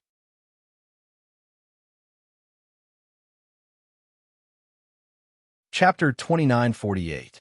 Of course, of course. The soldier nodded again. The strong light on his helmet was extinguished the moment he was ambushed. That was why he couldn't see clearly which country's special forces had ambushed them. Since they were going to attack in secret, they naturally couldn't expose themselves too much. As for whether the observation team would discover them, at least they didn't find any camera equipment in this area. Only military reporters were following and reporting the entire time. No country liked to be watched while they were carrying out their mission. As long as it was a real competition, everyone was the same. That was why they didn't mind watching and taking photos. Before the competition, as the organizer, Estonia had signed a confidentiality agreement with each country. It included that no camera equipment would be used. If it was useful, they would inform the other countries in advance. This agreement was binding, so Xia Jinyuan and the others were not worried that their every move would be seen. There were a total of 12 people. Xia Jinyuan and G3 were very fast. In a short while, they each took down 2 people. In an instant, 4 Estonian national defense soldiers were eliminated. They turned off the strong light on their helmets and contacted the main control center to explain their situation. Eliminated secretly? Didn't they tell you which country they were from? Didn't any of you see clearly which country's participant eliminated you? The Estonian military officials in the main control center couldn't believe it. How could they not see which country they were from? The border between Zone 7 and Zone 8. Zone 9 was the SFS Border Defense Force. Zone 10 was the United States. Zone 8 was the Kingdom of Islands. Zone 7 was the Yun Island. Zone 6 was China. And Zone 5 was Italy. Could it be the western country on Dayuan Island? No, it's not them. Their accent is very strange. There's no way to tell, but I'm sure they're not from the western country on Dayuan Island. They're definitely not. The soldier denied the military official's speculation. The military officials in the main control center were even more confused. Then who could it be? No one thought of the Chinese team members because the Chinese team was in Zone 6. What happened now was the border between Zone 7 and Zone 8. The Chinese team shouldn't be so far away. They were either in Zone 5 or Zone 7. It seemed unlikely that they would cross the border to Zone 8. They all ignored the fact that the less suspicious the target was, the more likely it was to be the truth. They've discovered us. It's about time to retreat. After dealing with the 2 of them, Xia Jinyuan squatted behind a tree. His body was wet, but not dry at all. He paid attention to the imaginary enemies who were beginning to surround him. The murderous look in his eyes gradually disappeared and was replaced by a faint smile. It was about time to retreat. Of the 17 imaginary enemies, 7 had been killed in one go. Even if they split up, they would still be discovered. Retreat. Without hesitation, Xia Jinyuan immediately withdrew his troops and left. They were not greedy. Once they set the fire on someone else, it would be time for them to retreat. The 4 of them no longer hesitated. Taking advantage of the rainy night, they headed towards the location that Yi Qian had sent them. Just like when they came, the path back was still very difficult. Every time they stepped on the pine branches and rotten leaves that were several feet thick, there was a fear that their whole body would sink into them at any time. This feeling was not temporary, but accompanied them the whole time. Plop! There was the sound of someone falling, followed by the rustling of leaves. Someone had fallen all the way from below, and the sound attracted the attention of all the imaginary enemies. All the strong lights shone in one direction.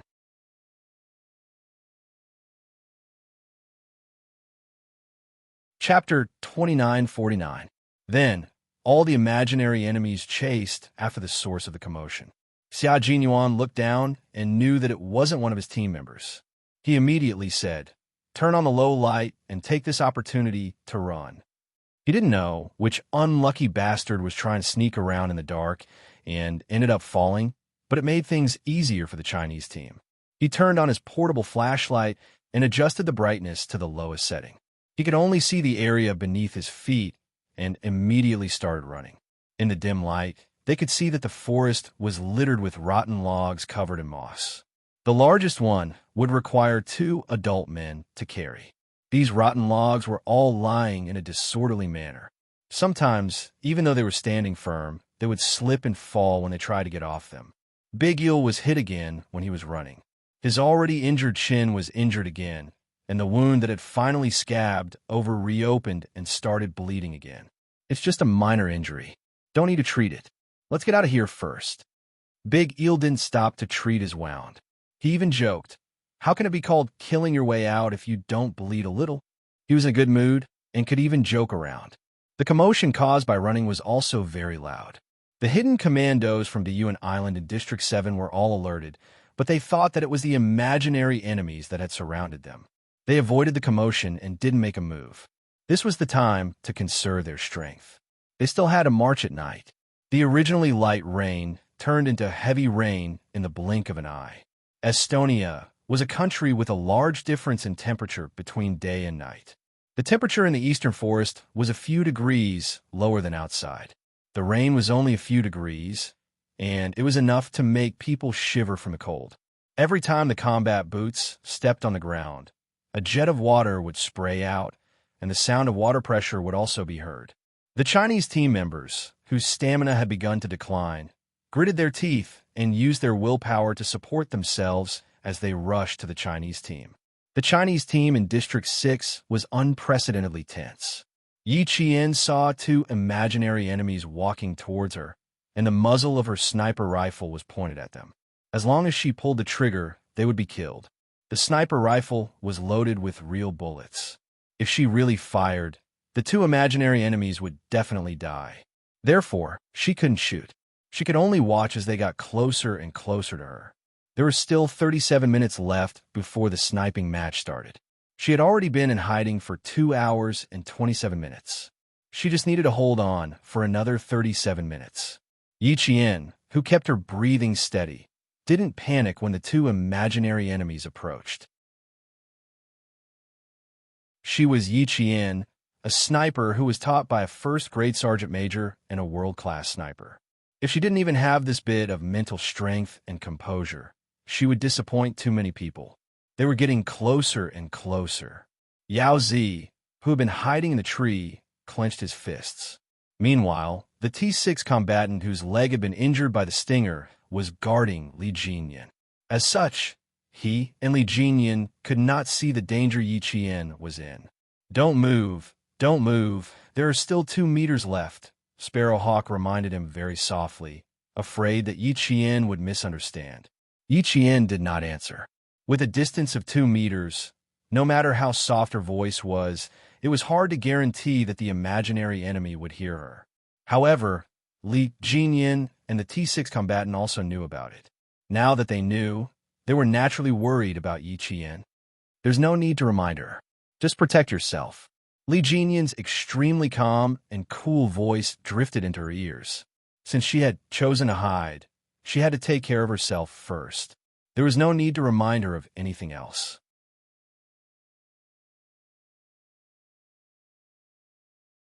Chapter 2950. T6 agreed. He gently pointed at the microphone with his finger and motioned for young Sparrowhawk to shut up. Yi Qian was an excellent sniper, so she wouldn't have any problems. Young Sparrowhawk, who had been reminded, resisted the urge to speak up. As the 2 imaginary enemies got closer and closer to Yi Qian, his pupils constricted. They were getting closer, 2 meters, 1 meter, 50 centimeters. Young Sparrowhawk couldn't help but close his eyes. He was a little afraid to look. When he opened his eyes again, even his fingertips were trembling. The strong beam of light had shone on Yi Qian's disguise layer. It had shone on the disguise layer. Following that, the strong beam of light casually swept past the disguise layer. The two imaginary enemies passed right under Yi Qian's nose. Yi Qian could even smell the sour smell coming from their military boots. It made her feel a little nauseous.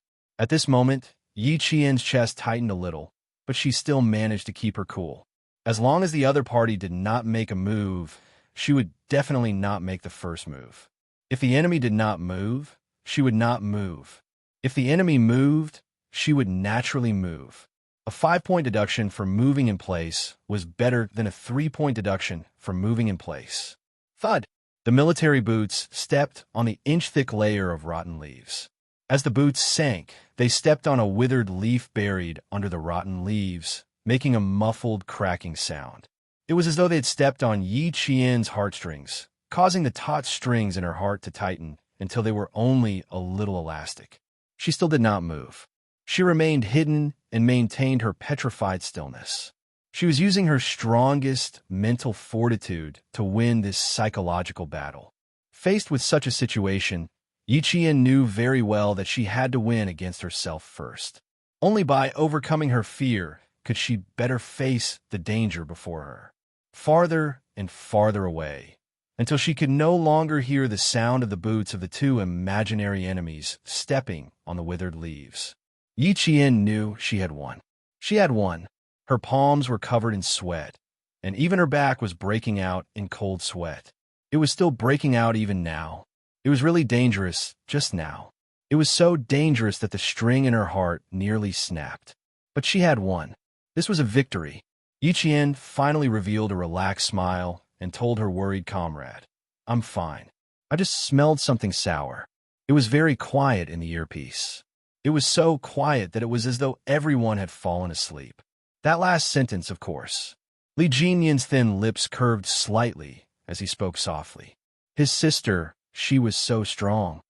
The T6 combatant suppressed his nausea and said weakly, "I almost passed out from the food I ate last night.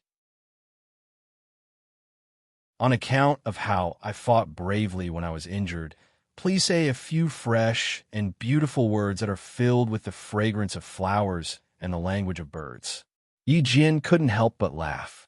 Naturally, she couldn't laugh out loud, but Xiuyan's moist lips curled up even higher.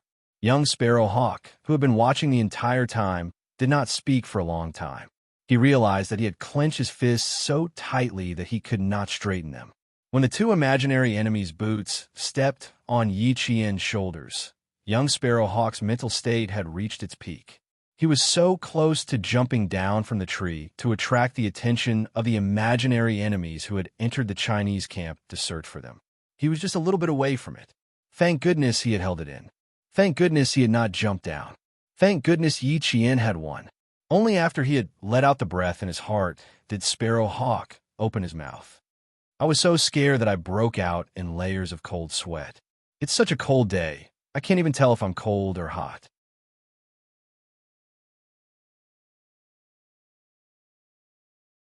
Chapter 29:51. They really could not tell the difference. It was clearly raining heavily, but they were still sweating profusely. The last two imaginary enemies left the Chinese camp. The Estonian soldiers who had entered the Chinese camp but found nothing had all retreated. None of the Chinese team members were found. Sparrow Hawk, who was on high alert, could finally relax and tell his comrades that they were safe for the time being. Yes, it could only be said that they were safe for the time being. There were still 25 minutes left until the sniper shot. 25 minutes on the battlefield was full of variables, so no one could say for sure that they were safe until the end. The howling of wolves came from afar, followed by wolves howling one after another as they ran. Woo! Woo! Woo! The howling was sometimes high and sometimes low, making one's scalp tingle. Here, it was very normal for wolves to appear in packs and lone wolves. Yi Qian had also heard the howling of wolves when he went deep into the grasslands to train.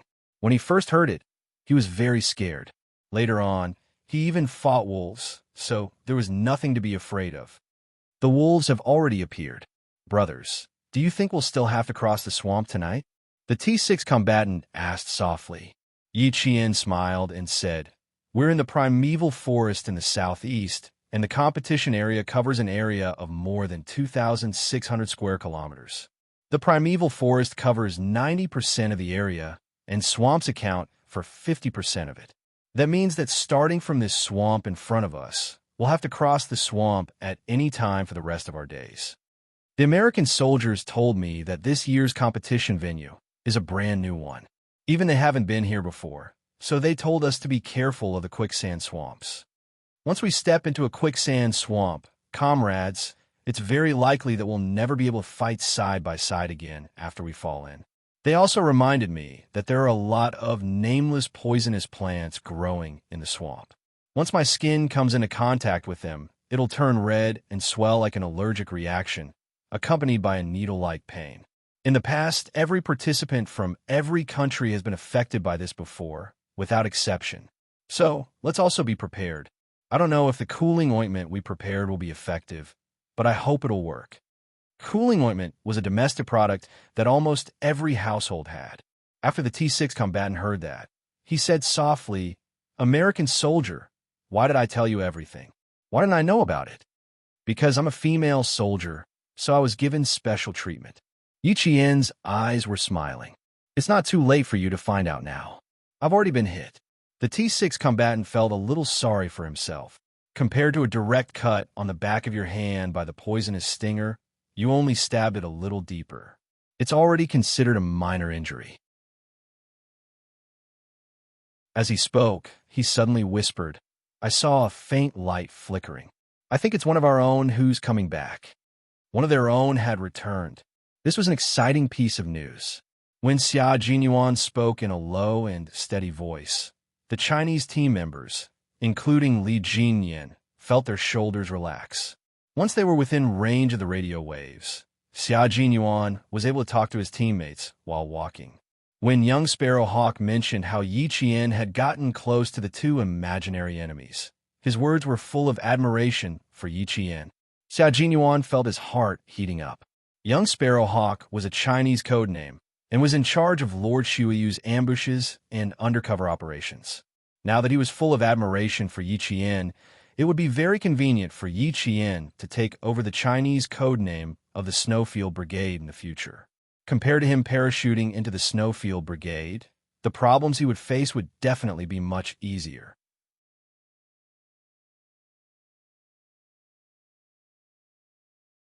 Chapter 2952.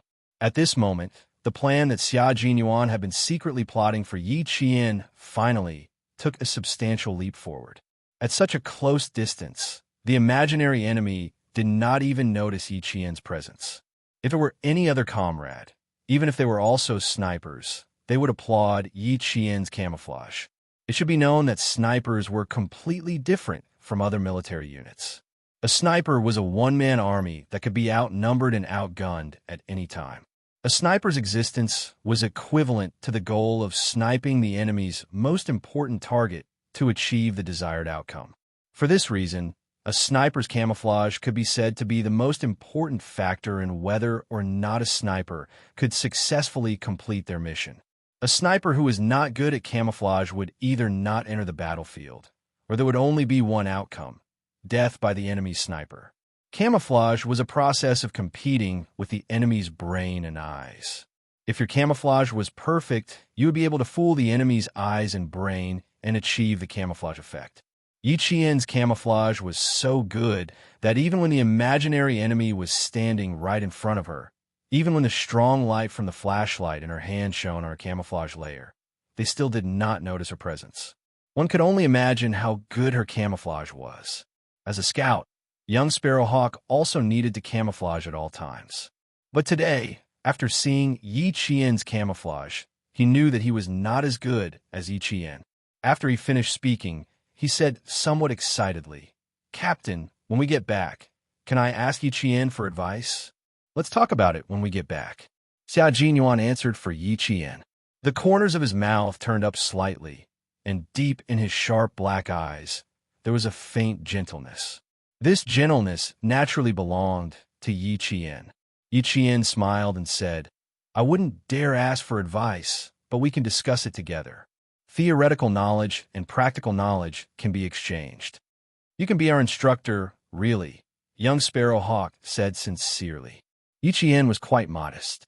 He wanted to say something about learning together, but Lieutenant Colonel Xia laughed bluntly and said, "Of course she could be your instructor. Her camouflage skills were not taught by an ordinary person. You guys have profited by having her as your instructor." A student who had been personally taught by a world-class sniper for a few years was extraordinarily valuable. For a moment, the atmosphere became very relaxed, as if half of the tiredness of the day had been swept away. Li Jinyan couldn't help but smile when he heard that. Xia Jinyuan played a part in the success of his younger sister, who had made a name for herself with her own abilities. After an hour and a half of encirclement, there were situations where all 4 members of some countries had turned in their penalty slips. When the results of this round's assault subsubject were released, there were 3 countries that hadn't turned in their penalty slips. They were Germany and America, 2 Western countries, and China, 1 Asian country. The Chinese side did not even pay a single penalty. For some countries' generals, this did not make sense. However, this was the truth, and they had no choice but to believe it. Looking at the SFS Border Defense Force's score for this round, Colonel Amitabh, who was inexplicably confident in his own country's soldiers, rubbed his eyes. He couldn't believe the results of their country's contestants. Not at all. Not only did they not get any points, they even had points deducted. 1 sniper had points deducted, 3 assault team members had points deducted, and in the end, they actually lost 10 points from their hard-earned points. Looking at the temporary ranking, Colonel Amitabh's blood boiled in his chest again, and the sweet taste of blood rushed up his throat.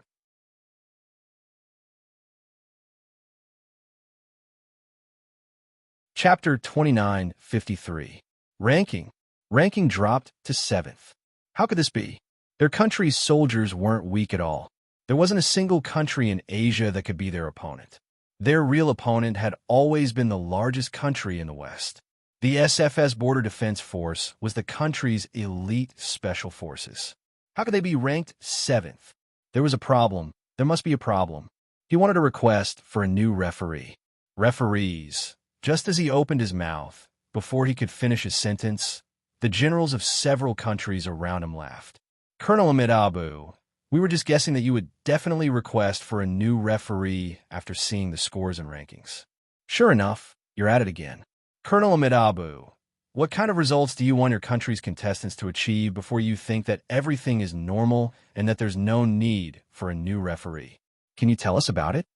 "Colonel Amitabh, I really can't understand your thinking. Your country has always been very confident. Sometimes, it's so confident that we can't help but laugh. Just like now. Sorry, I feel like laughing again." The foreign general laughed as he spoke, and the generals of the other countries couldn't help but laugh as well. Their laughter was full of sarcasm. Everyone's laughter was like a slap to Colonel Amitabh's face, and he could no longer ask for the referee to be reinstated. General Haywill glanced at him, his brows furrowed. Finally, he said calmly, "All right, generals. Colonel Amitabh has his own requests and judgments. This is very normal. Why are you laughing?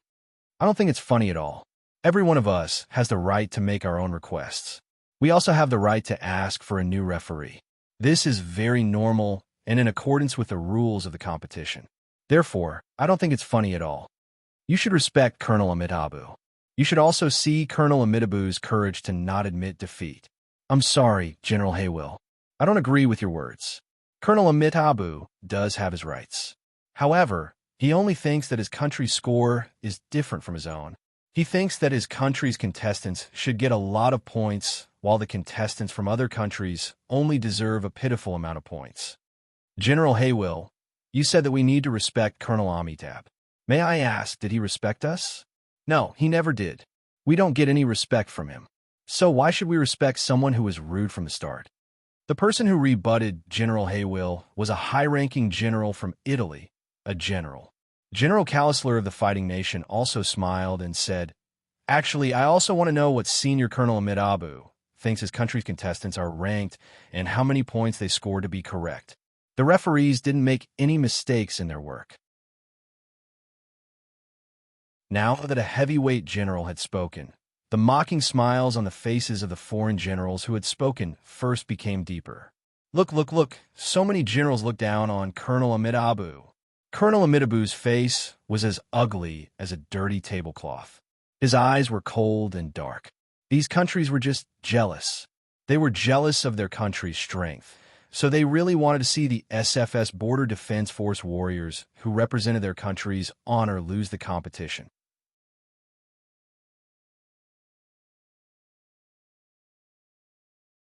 Chapter 2954.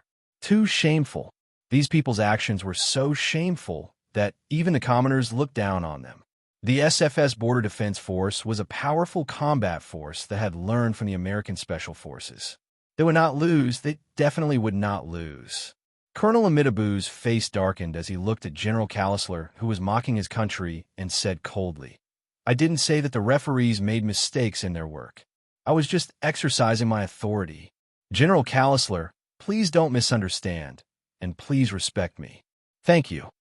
General Callisler raised his eyebrows and said calmly, Of course, I respect Colonel Amitaboo very much, and I also agree that you exercise your authority completely within the rules of the competition.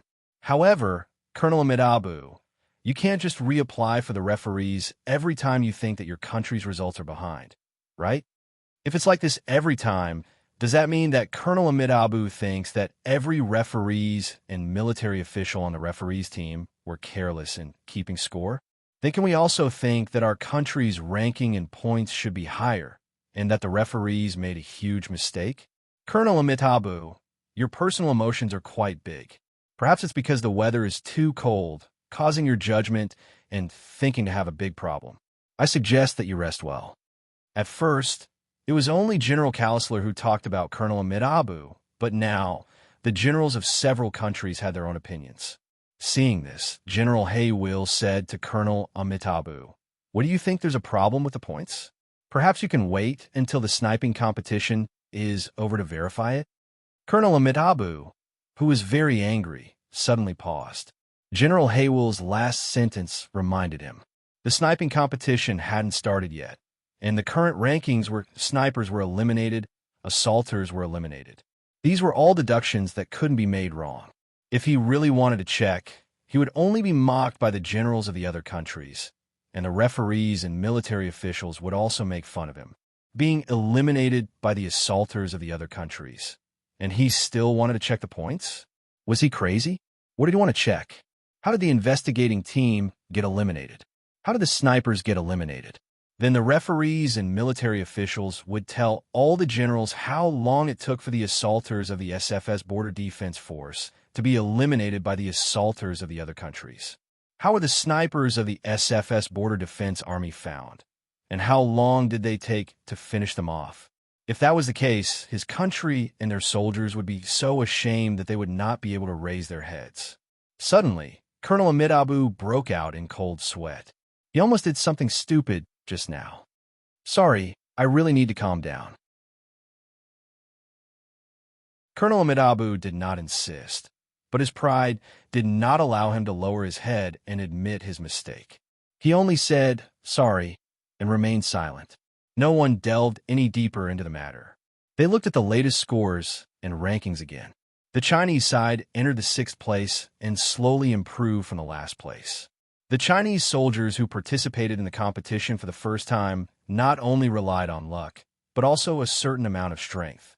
However, the Chinese side's results were not enough to attract much attention. Only General Callisler looked at the Chinese side's results with a contemplative look in his eyes. "General, it looks like the Chinese side has adapted to the competition environment. They're ranked 6th in total points, 4 points higher than the SFS Border Guards. They're very likely to enter the top 5. The accompanying major said softly, surprised by the Chinese side's results.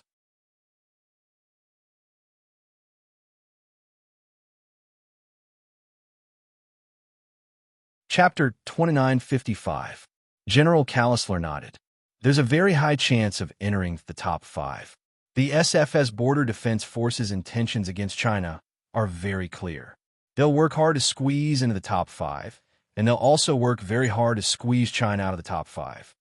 Time was still ticking away, and it was time for the sniper competition to begin. The originally dark swamp suddenly became as bright as day. Compared to the dark forest, The swamp became a world of light. Black and white were distinct, and light and darkness were distinct.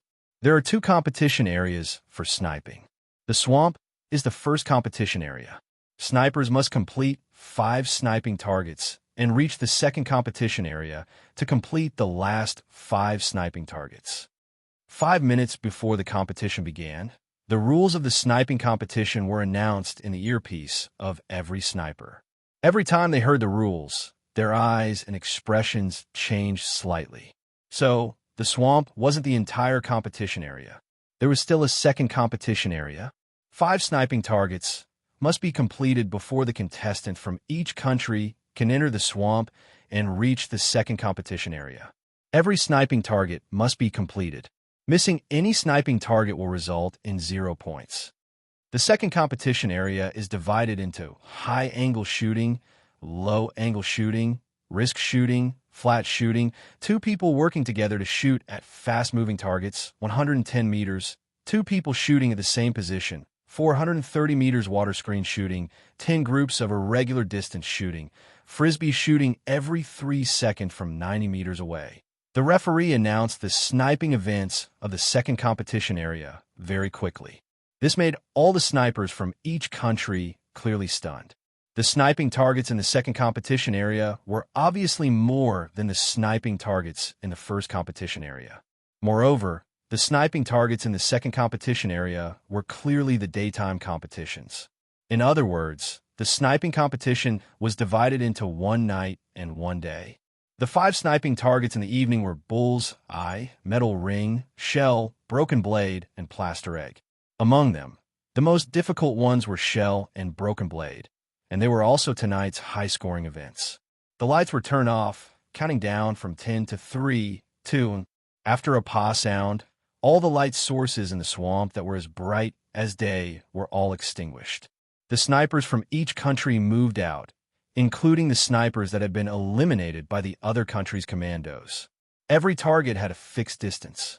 Whether or not the sniper shot at the target at a fixed distance was all calculated based on infrared sensors. If the target was hit, but the distance was too close, the score would be 0.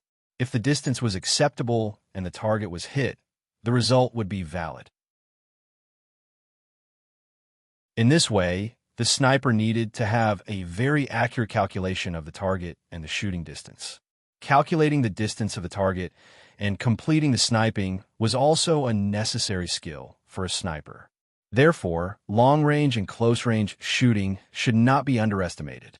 This was the most direct indication of whether a sniper's basic skills were up to standard. After 3 hours of concealment, Yi Qian and Li Jinyan already had the most direct data on their targets and shooting distances.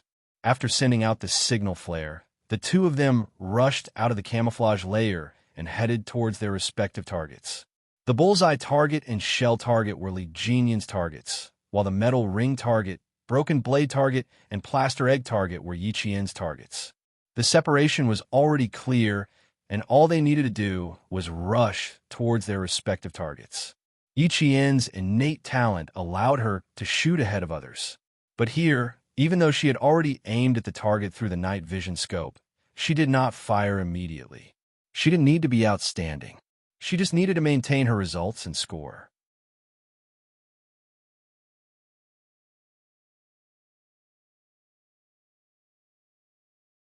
Chapter 29:56. There was a moment of silence in the quiet swamp. The snipers entered a fixed distance and calculated the distance to the first target. Then, someone fired the first shot. The gunshots came from the American camp in District 9. As usual, the Americans were the first to fire. Xia Jinyuan stood behind Yi Qian and looked quietly at the female soldiers who were ready. His sharp eyes revealed his deep trust. He believed that his comrade, his lover, would not let everyone down. 1 shot, 2 shots, 3 shots. The 24 snipers fired their first shot one by one. Each sniper only had 1 shot. After the first shot, regardless of whether the target was hit or not, the sniper had to immediately pull back. Otherwise, even if the second shot hit, the result would be invalid and the last target would have no bullets left. 5 sniper targets only had 5 bullets, which would be gone after the shots were fired. No sniper dared to fire at any time. Everyone knew that if the first shot did not hit the target, the score would be 0. For this reason, everyone aimed until they were more than 99% sure of hitting the target. Therefore, the gunshots in the sniper competition were much more sparse than the rifle competition. There were no concentrated gunshots at all. Xia Jinyuan, who was quietly looking at Yi Qian, used his ears to determine how many gunshots had been fired. When the 10th shot was heard, he whispered to Yi Qian, "The 10th sniper bullet has been fired." It was almost time for the Chinese side to make a move. Yi Qian softly said, "Machem," indicating that she already knew. At the same time, her finger, which was as fair as jade, gently rested on the trigger. The rain was falling. When the raindrops fell on the leaves, they shattered into a hazy mist. In the night vision scope, the green world was not clear. There seemed to be layers of green halos of varying depths around the scope. These were all factors that affected the accuracy of the sniper shot. Some snipers from other countries had already missed. In the rain and wind, Yi Qian used the left squint principle to set her sight on the left side of the target. Then, her angle deviated from the target by 10 degrees. At that moment, she pulled the trigger and fired the first sniper bullet from the Chinese side. Bang! The first target, the gypsum egg target, was shattered into pieces by the sniper bullet. This target was only the size of an egg and was made of gypsum. When the target was hit, the infrared sensor was activated, and the referee team immediately knew that the Chinese team had successfully hit the first target. Hit! Yi Qian swiftly put away her gun and told her comrades that she had hit her first target. Li Jinyan got up and walked to the second target. He finished shooting the bullseye target, and his indifferent voice reached the ears of his team members. Hit! 2 bullets, 2 hits, a good start. The Chinese Special Forces soldiers who were waiting all revealed reserved smiles. The referees already knew that the Chinese side had hit the target. The range was acceptable, and the shot hit the target. Li Jinyan's second target was the shell target. The shell target was a large-caliber empty shell without any ammunition inside. Its position was already fixed, and it was just waiting for the snipers to finish shooting. The shell target was also a special target that required a lot of skill. The chances of success were higher during the day, but at night, the target was very small to begin with. Plus, it was raining, so it was not easy to hit the target in one shot. Therefore, when it came to the shell target, the gunshots above the swamp were obviously much less intense. All the sniper rifles were still adjusting the scale and angle so that they could hit the target in one shot. Li Jinyan was no exception. As the captain of the Storm Tri-Amphibious Assault Team, he did not allow himself to make any mistakes when it came to sniping. You're tuning in to the Warrior Lore YouTube channel. Don't forget to subscribe and join us on this journey to catch the most captivating stories.